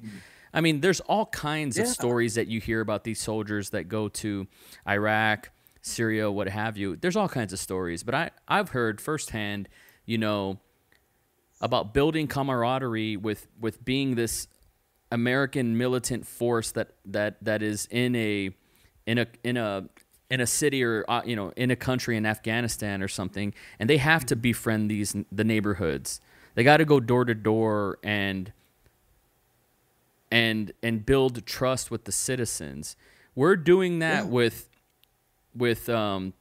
people from different countries. Like, why can't we carry that standard here in America, in our motherland, like here where we belong, right? Like, a cop should be able to come through my neighborhood, and shouldn't scare the piss out of everybody, shouldn't make us paranoid, Right. shouldn't flex any force, and they should be able to say hi, and I should be able to wave back to them and feel safe. We should be able to feel safe, you know? Not that they're going to crack my friend's head open or treat him like a cockroach for having half a joint. That's bullshit. I'm really sorry that happened to you, man. That's fucking awful. Yeah, and it is, and it's so difficult now because like I'm not very cooperative with police anymore. Like with what happened to me, like this wasn't FAR, dude. It was with fucking FAR PD. Like I was super cooperative. I was super polite to the guy. I was like, yeah, no, everything's cool, everything's fine. And now like in the instance that I get pulled over, I was like, what are you up to? Where are you going? I'm like, that's none of your business. Like I'm like, I don't have to answer that. Like it's usually my answer to everything. And I was like, I don't have to answer that. Yeah. Like when they started asking me personal questions, I don't have to answer that. They're like, okay, well, I need you to step out of your vehicle. I'm like, I need you to get a supervisor down here, please. Like you need to get a supervisor down here. And usually when they bring their supervisor, I tell them like, I'm going to need you to get me somebody above you. Like, and when then that person shows up, like, okay, now I want to, if I'm pulled over by a state trooper, okay, well now I want a sheriff out here. Like I'm disproportionately very like, no, I'm going to waste we're going to waste my time. I'm going to waste resources. Like, no, like, I'm not going to deal with this shit today. Like I don't like being that way. I don't. But like, after that, I realized like their goal is not to see what you're doing. Their goal is to trip you up and to try to get you arrested because you're worth $700 a day in jail. Like they spend about $3 on you per day if you're lucky. If you're lucky. Like the shit that they gave me and called food in prison is amazing. Like it had mold on it. Like I got food daily with mold on it. You know what I fucking really ate for 4 days? Like pick that bread and applesauce. That's what I ate for 4 days because the shit they were calling meat is amazing. I'm like, that is fucking disgusting beyond words. Like, this is what they fucking feed you. Like, this shit is sadistic. And like, it is chocked full of sodium. It is not good for people with diabetes, which is why I went into a fucking diabetic shock in there. And like, so now whenever I get pulled over, I'm like, I don't have to answer that. Like, what's your name? I'm like, it's on my ID. Where are you going? Doesn't matter where I was going. Why are you in this neighborhood? Doesn't matter why I'm in this neighborhood. Like, I was visiting a friend. What friend? It's not important. Like, I don't like to answer questions anymore.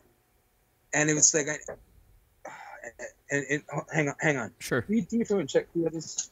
I got a knock on my door. I'm not sure, like, what's going on. Yeah. But, yeah, like, after all that had, like, happened, I don't find myself very cooperative with police anymore, and I don't trust them. And I told them that, like, don't trust you. Like, I absolutely do not trust you. So hang on one second, man. Sure, Give me man. a minute. Yeah, take your time. Yeah. Like, Yeah, man. No, I can't find myself. It's a terrible experience, you know. When you get out of the valley, and to my understanding, this is one of the only places outside of a military base in the country, the valley, that there's border patrol leaving the valley in Texas, but leaving the valley. There's border patrol to exit the Rio Grande Valley. It's bizarre to me. Yep. I mean, I understand why. I know why, but it's very telling, right? I remember I was going on a road trip with a white person, and we're getting out of the border patrol there, and they asked him, hey, where are you going? My white friend was driving, and they asked him, hey, where are you headed? And he said, I'm an American citizen, sir. And the border patrol asked him again, hey, I asked you, where are you going? And he said, I'm an American citizen, sir. And they're like, okay, get out of here. And they let him go. And I remember thinking, oh, I didn't even know you could talk to Border Patrol that way. And he said, yeah, they're just there to make sure you're an American citizen. They don't need to know where you're going. Mm-hmm. And I was like, oh, buddy, shit. I got a story for you about that's them. That's that white privilege talking. He was a white guy. I mean, yes, it is. He knew, I didn't know that. None of my uncles would have dropped that knowledge on me, None of my brown uncles. Oh, buddy, if I... And if you go to my, if you follow me on Facebook in any way whatsoever, I have a tremendous distaste for the Border Patrol. I have a tremendous distaste for ICE. I wish the absolute, worst on them all the time. And I've had people, when I'm like, fuck the Border Patrol. And they're like, hey, man, my uncle's in the Border Patrol. Okay, fuck your uncle. I don't care.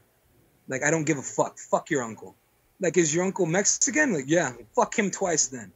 Like, I don't know what to tell you. Like, fuck your family members that are in the Border Patrol. I don't care. Like, I have family in the Border Patrol. I tell them the same thing. Fuck you, by the way. Like, you're a scumbag for being that way. Like, it's one thing to try to, like, you know, no, I'm a Border Patrol agent because I don't want drug dealers coming across. Like, okay, you're arresting families, though. Like, you're arresting families and you're sticking them in cages and you're leaving them in there to die. And now they're gassing them with a chemical that's not really going to do anything, but it might do something. Like, fuck you. This is bullshit. And, like, I can't fucking stand the Border Patrol. So I used to work out by Military Highway.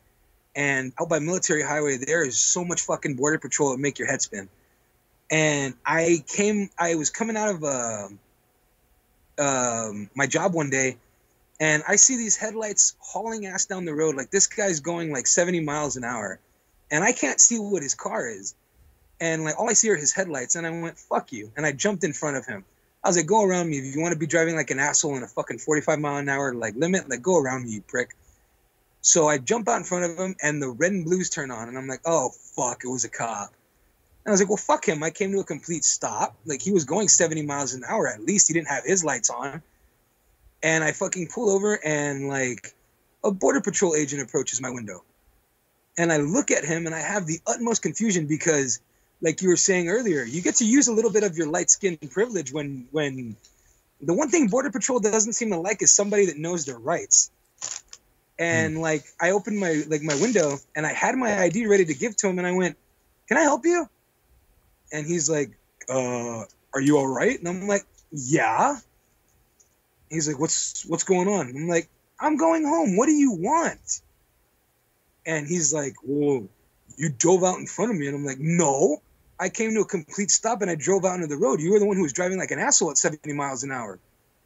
And he goes, why don't you go ahead and step out of the vehicle? I go, why don't you go ahead and call somebody who can legally pull me out of the vehicle? And he goes, you want me to get a state trooper down here? I'm like, I want you to get a state trooper, a sheriff, and a local cop. Like, call all three of them. I don't care. I'm more than happy to step out of the vehicle for a badge that means something. I'm an American citizen, dude. Like, you have no right to talk to me. And he goes, oh, I have every right that I want to talk to me. I go, you can talk to me all you want, but I don't have to talk to you, you fucking Gestapo. Like, get lost. And he goes, oh, I'm the Gestapo now. I'm like, that's the nicest thing I could call a prick like you. And he goes, I need you to step out back. And I'm like, I need you to call somebody whose badge means a goddamn thing to somebody who's an American citizen. Like, your badge means shit to me. Your uniform means shit to me. Your red and blue lights mean shit to me. I'm about to take off right now in a second until you let me know that you're calling somebody to come out here and fucking talk to me. And he was like, have you been drinking? I go, have you? And I go, because I can smell whiskey on your fucking breath, which was bullshit. I couldn't smell anything. And I go, I smell fucking drugs on your breath. Like, what's up with you, man? And he turned around and he goes, have a nice day. And I said, have the day you deserve. And he took off. And I'm like, fuck you, dude. Like, I fucking hate Border Patrol. And, like, I tell everybody, like, you don't have to listen to a goddamn thing they tell you. I have friends who are fucking DACA recipients. I have friends who have been here. They've been in this country since they were a year old. They were born fucking 1,000 feet from the goddamn border. And some asshole's going to sit there and say, oh, you're not an American citizen. Go fuck yourself. Like, I don't deal with that fucking horse shit. And I tell everybody, every last one of them is concerned about it. And I go, if fucking ICE comes to your fucking window and they say you're getting out of the car, you lock your fucking doors. And if they threaten to break the window, take off. Like, hit their fucking car if you need to. They don't have a goddamn right to do anything unless they have a fucking warrant signed by a judge. Like, an actual judge seeking you. They have no right to do a goddamn thing. Not a fucking right to do anything.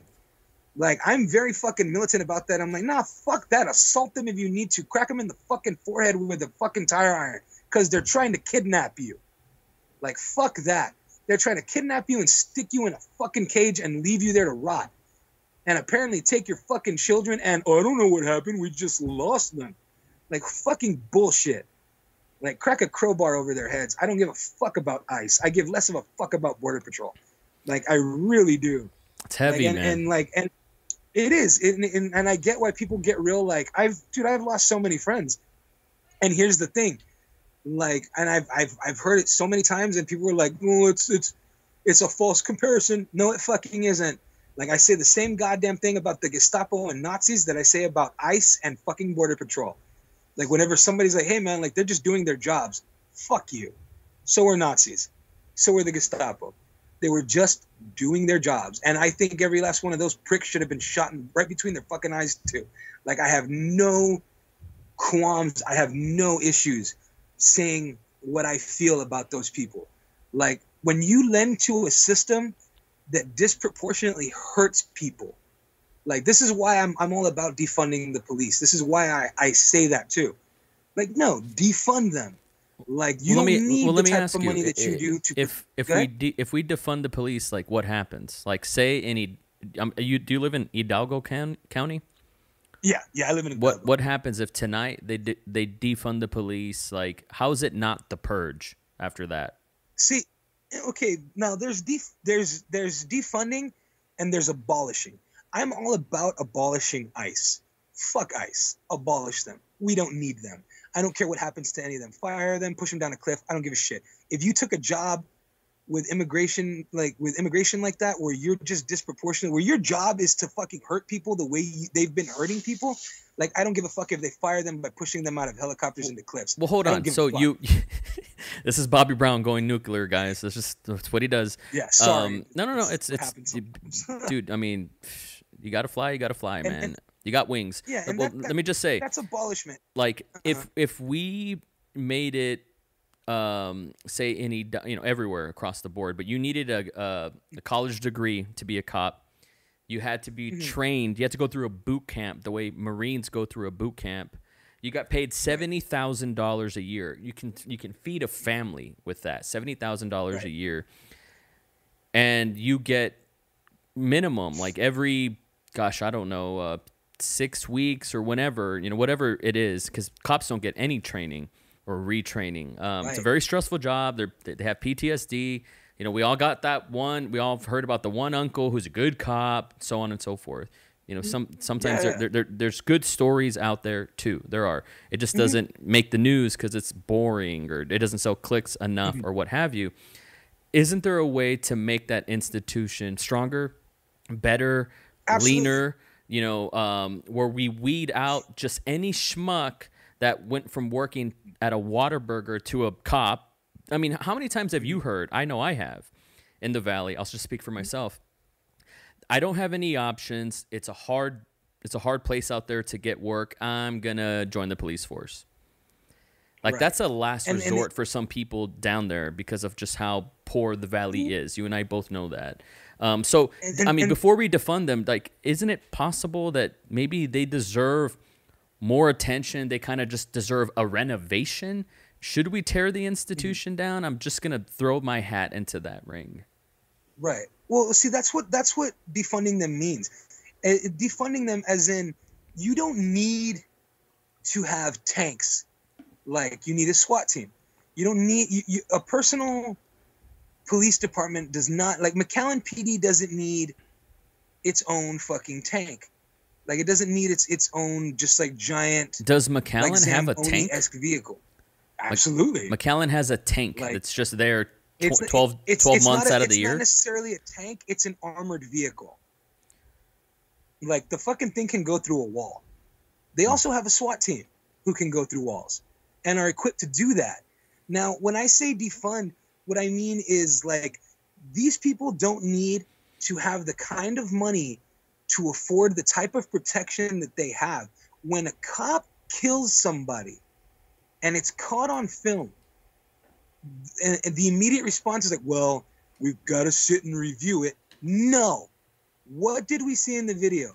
Somebody's hands were in the air and they got shot. Why is this person still a cop? Well, because they're part of a police brotherhood and we protect each other. Oh, kind of like a fucking mafia. Only you assholes have a badge and you're in charge and you get to decide what happens to the rest of us. And they punish them by, like, taking them off the streets and, like, oh, well, they're on paid administrative leave, which means they're not working and they're getting paid for it. No, you don't get to be paid for murdering somebody. Being a cop as a last resort, well, there's nothing else I can do. I might as well become a cop. That should not be a fucking option. It should not be something that you get to do. and just say, well, can't do anything else, I guess I'll be a cop. Like, that's fucking so dangerous. That's so fucking dangerous. Like, what do you mean? Like, your job is to serve and protect. It's on the side of every single vehicle. So when you say defund the police, what you mean is take away their like artillery? Like, what do you mean exactly? Like, what happens? No, What does it look like? Take away the armor that they have that protects them from doing the things that they do. Like, okay, let me put it this way. Like, yes, you still get paid the same way. However, if you go and you shoot somebody in the goddamn heart when their arms are in the air, when their hands are up, and you're like, I reacted. Like, I'm sorry, I reacted poorly to that. Okay, well, now you need to turn in your badge and your gun. You're off. You can't be on patrol anymore. We are not going to pay you. We will put things into review. If we review and we feel that it was justified, we might try to bring you back on. We might terminate you. We might arrest you. You don't get to, and like, now it's a brotherhood, because it's this whole thing of like, oh yeah, well, anybody will say anything to get away with it. So will cops. When and I when read they're untouchable. When I read online hashtagged defund the police, I'll be honest, I haven't looked too deeply into it, because it sounds like a rallying cry, and maybe there's some momentum behind it. I don't know what's going on. I'll be honest, I'm not an expert on that, like, whatsoever. But when I just hear it, like, to my ears, it sounds like take away the resources of the police, defund them, shut down the police stations, is what defund the police sounds like to my ears. Is that not the case? Yeah, it does, because some stations are beyond corrupt at this point. They need to be shut down and completely revamped. The fact that there is still a sheriff's department in Edinburgh, Texas, is fucking astounding to me, considering that Rolling Stones even came out with an article calling them the new cocaine cowboys, because they were so corrupt in everything that they did. And they're still like, oh yeah, but we still have sheriffs there. What the fuck do you mean there's still sheriffs there? Every last one of these people should have been fired and replaced by proven fucking people. Oh, well, we don't have those resources right now. Okay, then you need to spread the state troopers out and completely remove these guys until you can replace them. There is no point in defunding everything completely and removing police as a whole. That creates anarchy. Clearly, we cannot handle anarchy, because when we tried to do peaceful protesting, a bunch of assholes came and started breaking windows, and everybody got lumped together. Like, everybody got lumped in together. And it's one of those things where it's like, oh, a protester and a looter is the same thing. No, it fucking isn't.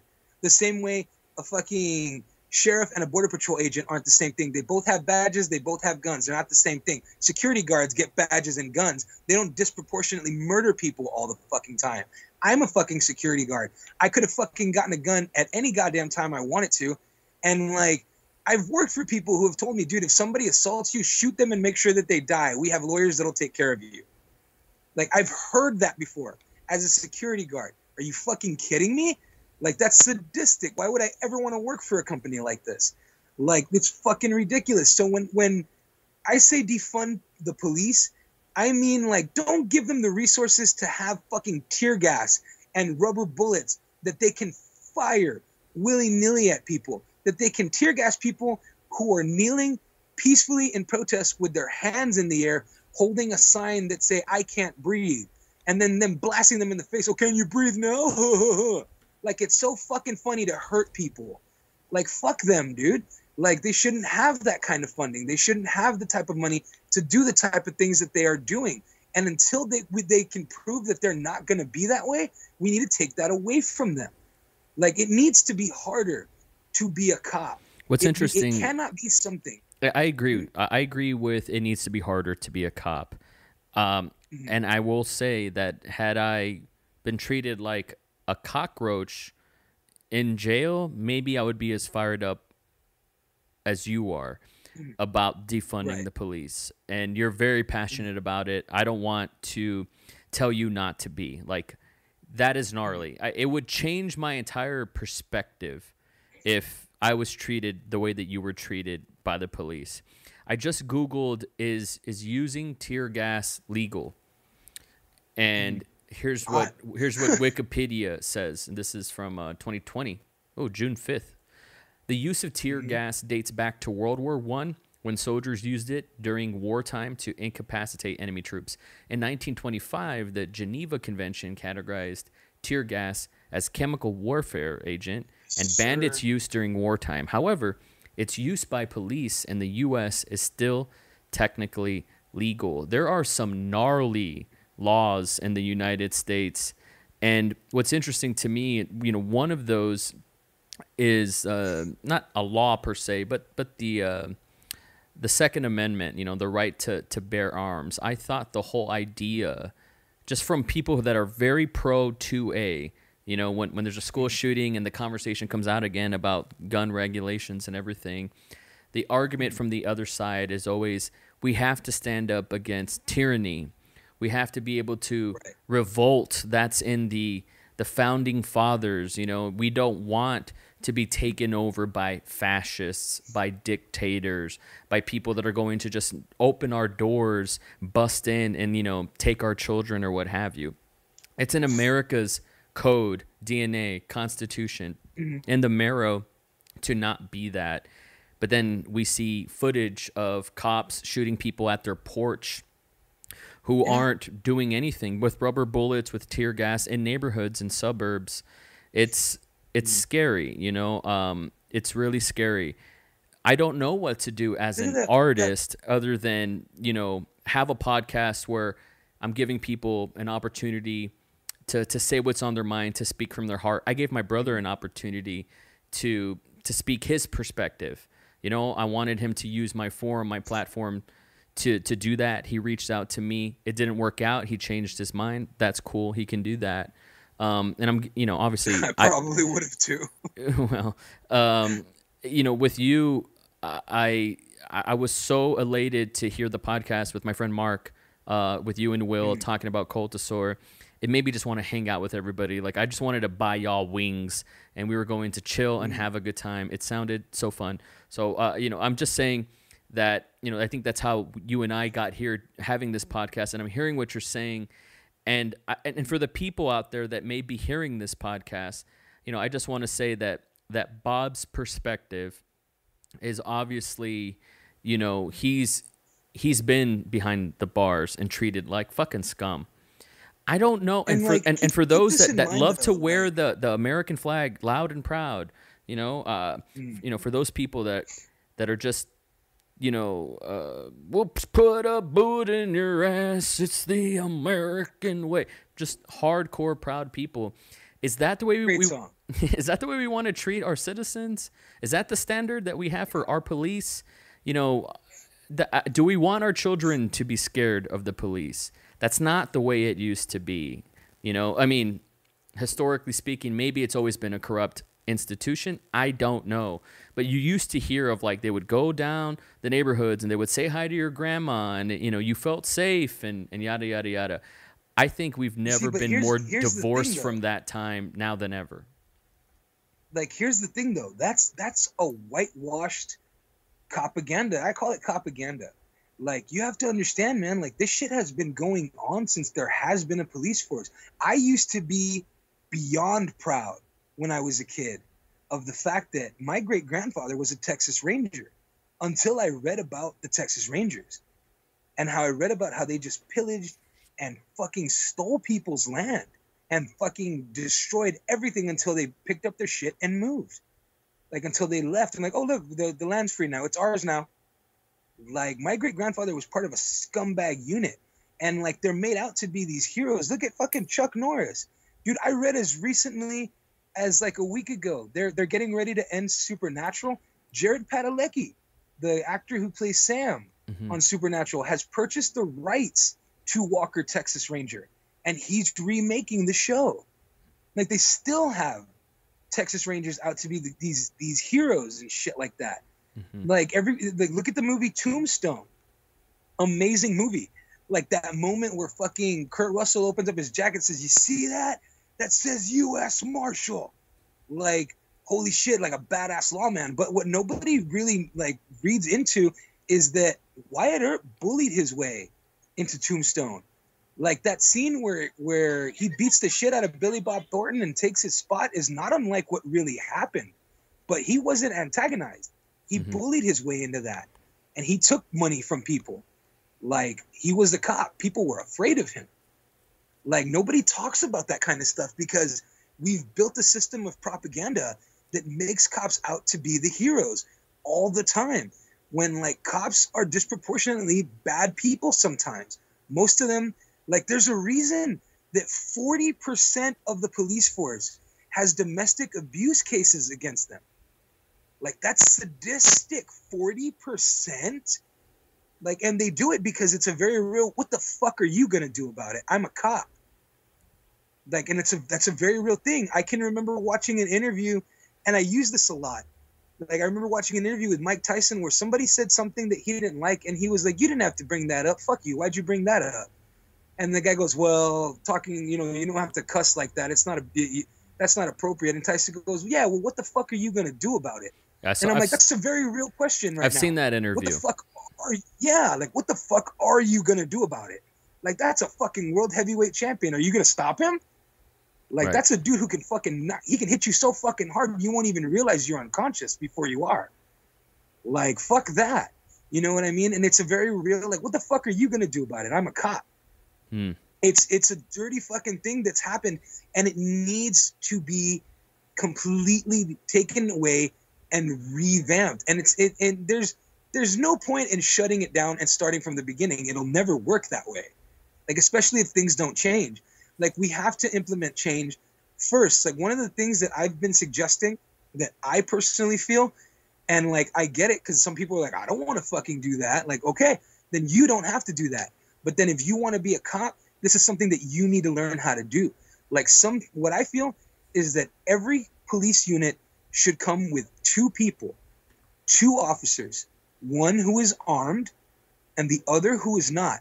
The one who is not has to have some form of communications degree or something like that, a psychiatry degree, or at least have some sort of knowledge in hostage negotiation, even if there's no hostage in the situation. You have to be able to talk to a person first. Like, please, nobody wants to hurt you. Like, we need to discuss this, especially if somebody's out in the street and they're clearly not armed.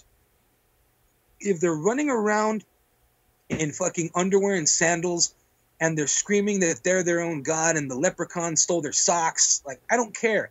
Like, okay, he's crazy, but he's not armed.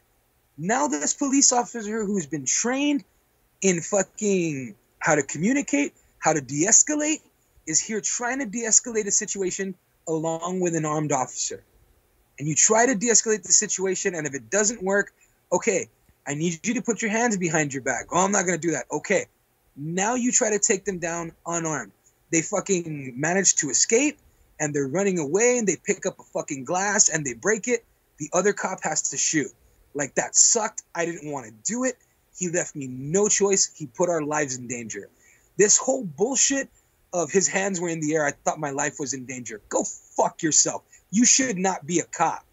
Like, and if it's one of those, like, well, how is it anybody else's responsibility to do that? Like, okay, if you don't want to do that, don't do this job, because it's the only description available to the public. It's right there on the side of your door, to protect and serve.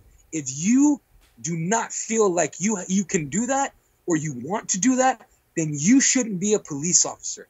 If you want to be a firefighter and you're like, I don't know how I feel about throwing water on fires, quit. You shouldn't be doing this. Like, there needs to be something besides what we have now, because what we have now is bullshit, and it's killing people at an unbelievably psychotic rate, and so many people are getting away with it, and it's gonna get to a point. We're at a point right now where people are breaking windows, and I keep saying this over and over again. Now your windows are broken and everybody's pissed. Like, now your windows are broken and everybody's pissed. Like, yeah, fine, windows are broken and it sucks. I'm sorry your windows are broken. George Floyd's still dead. Philando Castile is still dead. Michael Brown is still dead. Tamir Rice is still dead. None of these people get to go home at the end of the night and look at a broken window and say, that fucking sucks. They're gone. And their crime was being black at the wrong place at the wrong time. You know, And just to wrap Go up ahead. here, you know, and the cops that killed Breonna Taylor they haven't been arrested, right? So They haven't been arrested. this has happened so much in our lifetime. You know, if this was in the early 90s and we were talking about Rodney King, there would still be these audacious, blind, ignorant people saying, well, how do you know it was a racist act? How do you know that? If you have to ask, I only hope that you're open to being shown why. And it's kind of hard because people cannot put on goggles. You know, there's no technology to feel what it's like to be a black person in America. That's just the way that goes. That's just the way that goes. I've seen black voices, Navy SEALs, and just incredible people, guys like David Goggins, who are well-revered heroes of this country, say, how is it not a racist act? Of course it was a racist act. The only thing that's going to change this is white people. White people have the power to change it. And now for the first time ever in American history, I mean, there was a moment where every state in this country was protesting. That's the first time ever. That's the first time ever. After Rodney King, I believe it was only Oakland or California that was protesting, and you know, obviously the riots, right? But it was only California. It was localized. One good thing that came out of the internet is everybody was angry at the same time. Something does need to change. I am not enlightened and educated enough to say that I could tell you what that change could be. I'm not running for office. I don't know. But, you know, Bob, just to wrap up here, man, what are some final thoughts? You offered a pretty interesting solution. I do think, I mean, could you imagine if police were actually trained in mixed martial arts, the discipline that they would have to use their power accordingly, you know, to be able to anticipate mayhem, but still be kind of calm, cool, and collected, and really overpower people in an intelligent way without, you know, putting your knee on their neck for 9 minutes. What are some final thoughts here, man, as we're wrapping up? Like, I mean, you got to keep in mind also, like, I'm not, you know, I live on a soapbox, man. Like, I'm not offering the solution. I'm offering an option. Like, and like something besides what we're doing now. And this is what I have a tendency of doing, is offering my opinion and pointing out systemic racism, blatant racism, and utter horseshit whenever I get the opportunity to. I tell people, because I hear it all the time, all the fucking time. Well, what are you doing to change anything? What are you doing to change anything? And I tell everybody who stands on their soapbox on the internet and calls this shit out, and they're like, you know, they get discouraged by assholes who sit there and say, well, what are you doing to change anything? And usually 99.99999% of the time, whenever you hear somebody say, well, what are you doing to change anything? That person hasn't done anything to change anything about this situation. They're just coming in to voice their negativity, because where there is opinion, there will always be negativity. Wherever there is why not people to sit there and say, why not? Why can't we do it this way? There will always be somebody to stand there and say, why? What for? Why? And that's fine. People are always going to be that way. Wherever somebody tries to do good, somebody will always try to ruin that. Like, we're for some strange reason, a lot of people, and this is not a human thing. This is a shitty human thing. Some people are shitty humans and they're crabs in a fucking bucket. So whenever you're reaching out to do something, whenever somebody's trying to pull you out, they all reach out and grab your legs and try to drag you back in. So whenever somebody tells you, what are you doing to change anything? You tell them this. This is what I am doing. I am putting it out there, and I'm calling out the bullshit when I see it. And when I'm wrong, I expect to be told that I'm wrong. And when you tell me that I'm wrong, I will look and I will dig. And if you are correct and I was wrong, I will admit to it like an adult. And if you weren't, like, I expect you to be the adult and respect the fact that you were wrong. And if you don't want to be wrong, that's fine. That just shows that I was right. If you want to get angry and call me names and tell me I'm not doing shit, that's fine. Don't let people ever discourage you about speaking out and tell you you're not doing enough, because fucking Rosa Parks started by sitting down in a seat that she wasn't supposed to be in. It all started with her sitting down. Like, and it escalated to what it escalated to. It escalated to people rioting and getting angry. Like, but it all started with somebody sitting down. So it all starts with speaking up. Don't ever be afraid to speak out against shit that's wrong like that. Like, and if people say, well, you're an asshole and you're this and you're that, like, you have to decide what's right for you and what's better for you. Is it better to be right and call out these things, or is it better to be quiet and just go away? Like, remember, say nothing, do nothing, be nothing. That's how that works. If you don't say anything, if you don't do anything, then you aren't anything. Speak out, guys. Don't ever be afraid to fucking speak out and speak your mind, regardless of your opinion. Be prepared for the backlash and the shit that comes with it, and be prepared to handle it like an adult. This is how we grow. This is how we move. Unlearn the things that you have learned, like that are no keep longer learning, serving keep you. Reading. Yeah. Like, keep learning, man. Keep reading. Keep opening yourself up to other people. Like, don't just cut things off and say, oh, it's a bunch of liberal pussy bullshit because that's what your dad or your uncle or your friend said. Like, don't fall for that bullshit, man. I have friends who are ex-Marines, and they went into the Marines like when they were 17 years old, man. And they're very like, what a bunch of liberal pussy bullshit. And that's because they don't know nothing else. They don't know anything else. They know how to be soldiers. And that's it. Like, and I respect them and I love them for what they do, but they don't grow. The majority of people stop reading after high school. Never stop reading, never stop learning.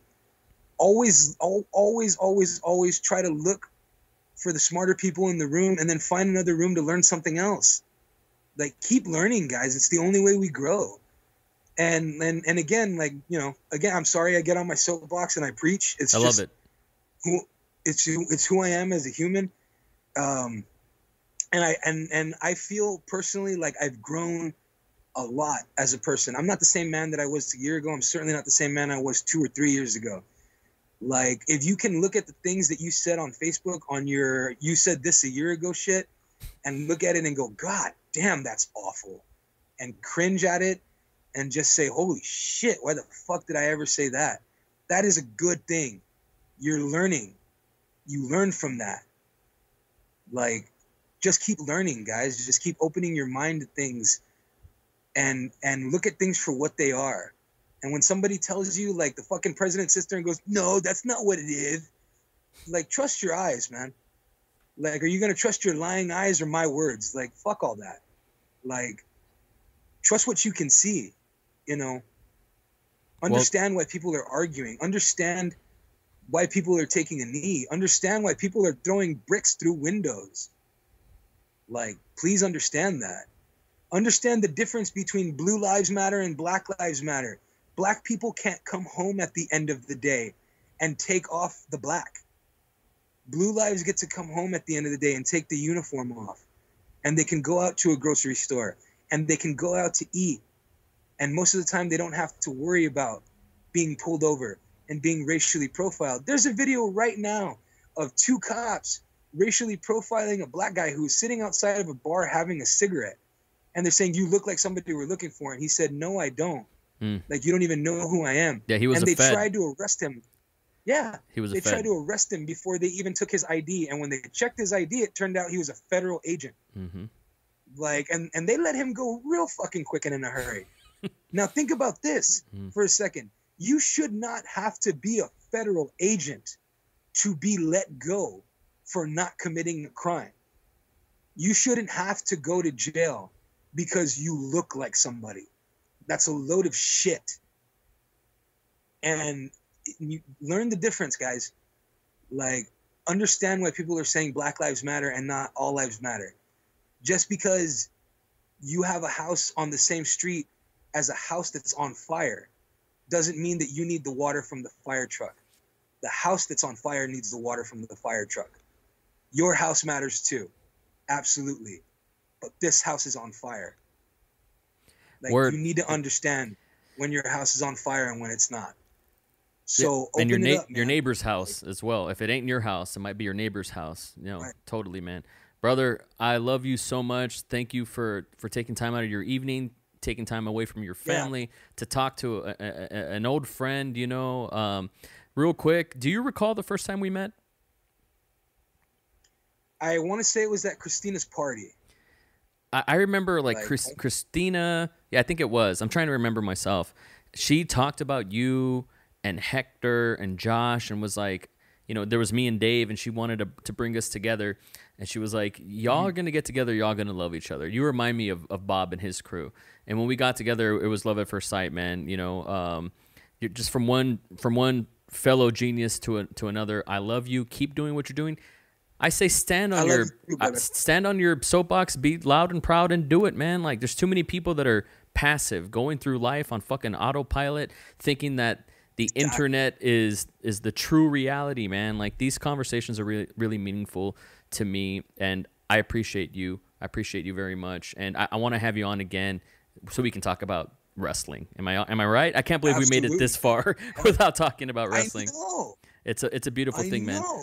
I love you so much, man. Where can people support the cause and like find you on the internet and follow your podcast? You can find me just at the Bob is Awesome at Facebook. That's an old Facebook name. You can find me under Trioxin Bob, Trioxin_Bob on Instagram. That's mostly my art. Check out my podcast with my good buddy Will Martinez, the Movie Know It All podcast on rgvtitanradio.com. That's rgvtitanradio.com. Check out all the podcasts on there. The Average Boys, The Human Condition. There's a bunch of great stuff on there. Heavy Metal Mania. Bunch of fun podcasts on our site. You can find us at Podbean or at, again, rgvtitanradio.com. We're on every Wednesday at 5. You can hear me and my buddy to discuss different movies. I know next week we're going to do Stay Tuned. We got to have you on soon, Knives, just so we can talk some movies. Something, my friend. Yeah. Well, you say it and I'll be there, man. I appreciate you. I'll see you down the road, and thanks for coming on, man. I'll talk to you soon. Thanks for having me on the show, man. You take care, brother. My pleasure.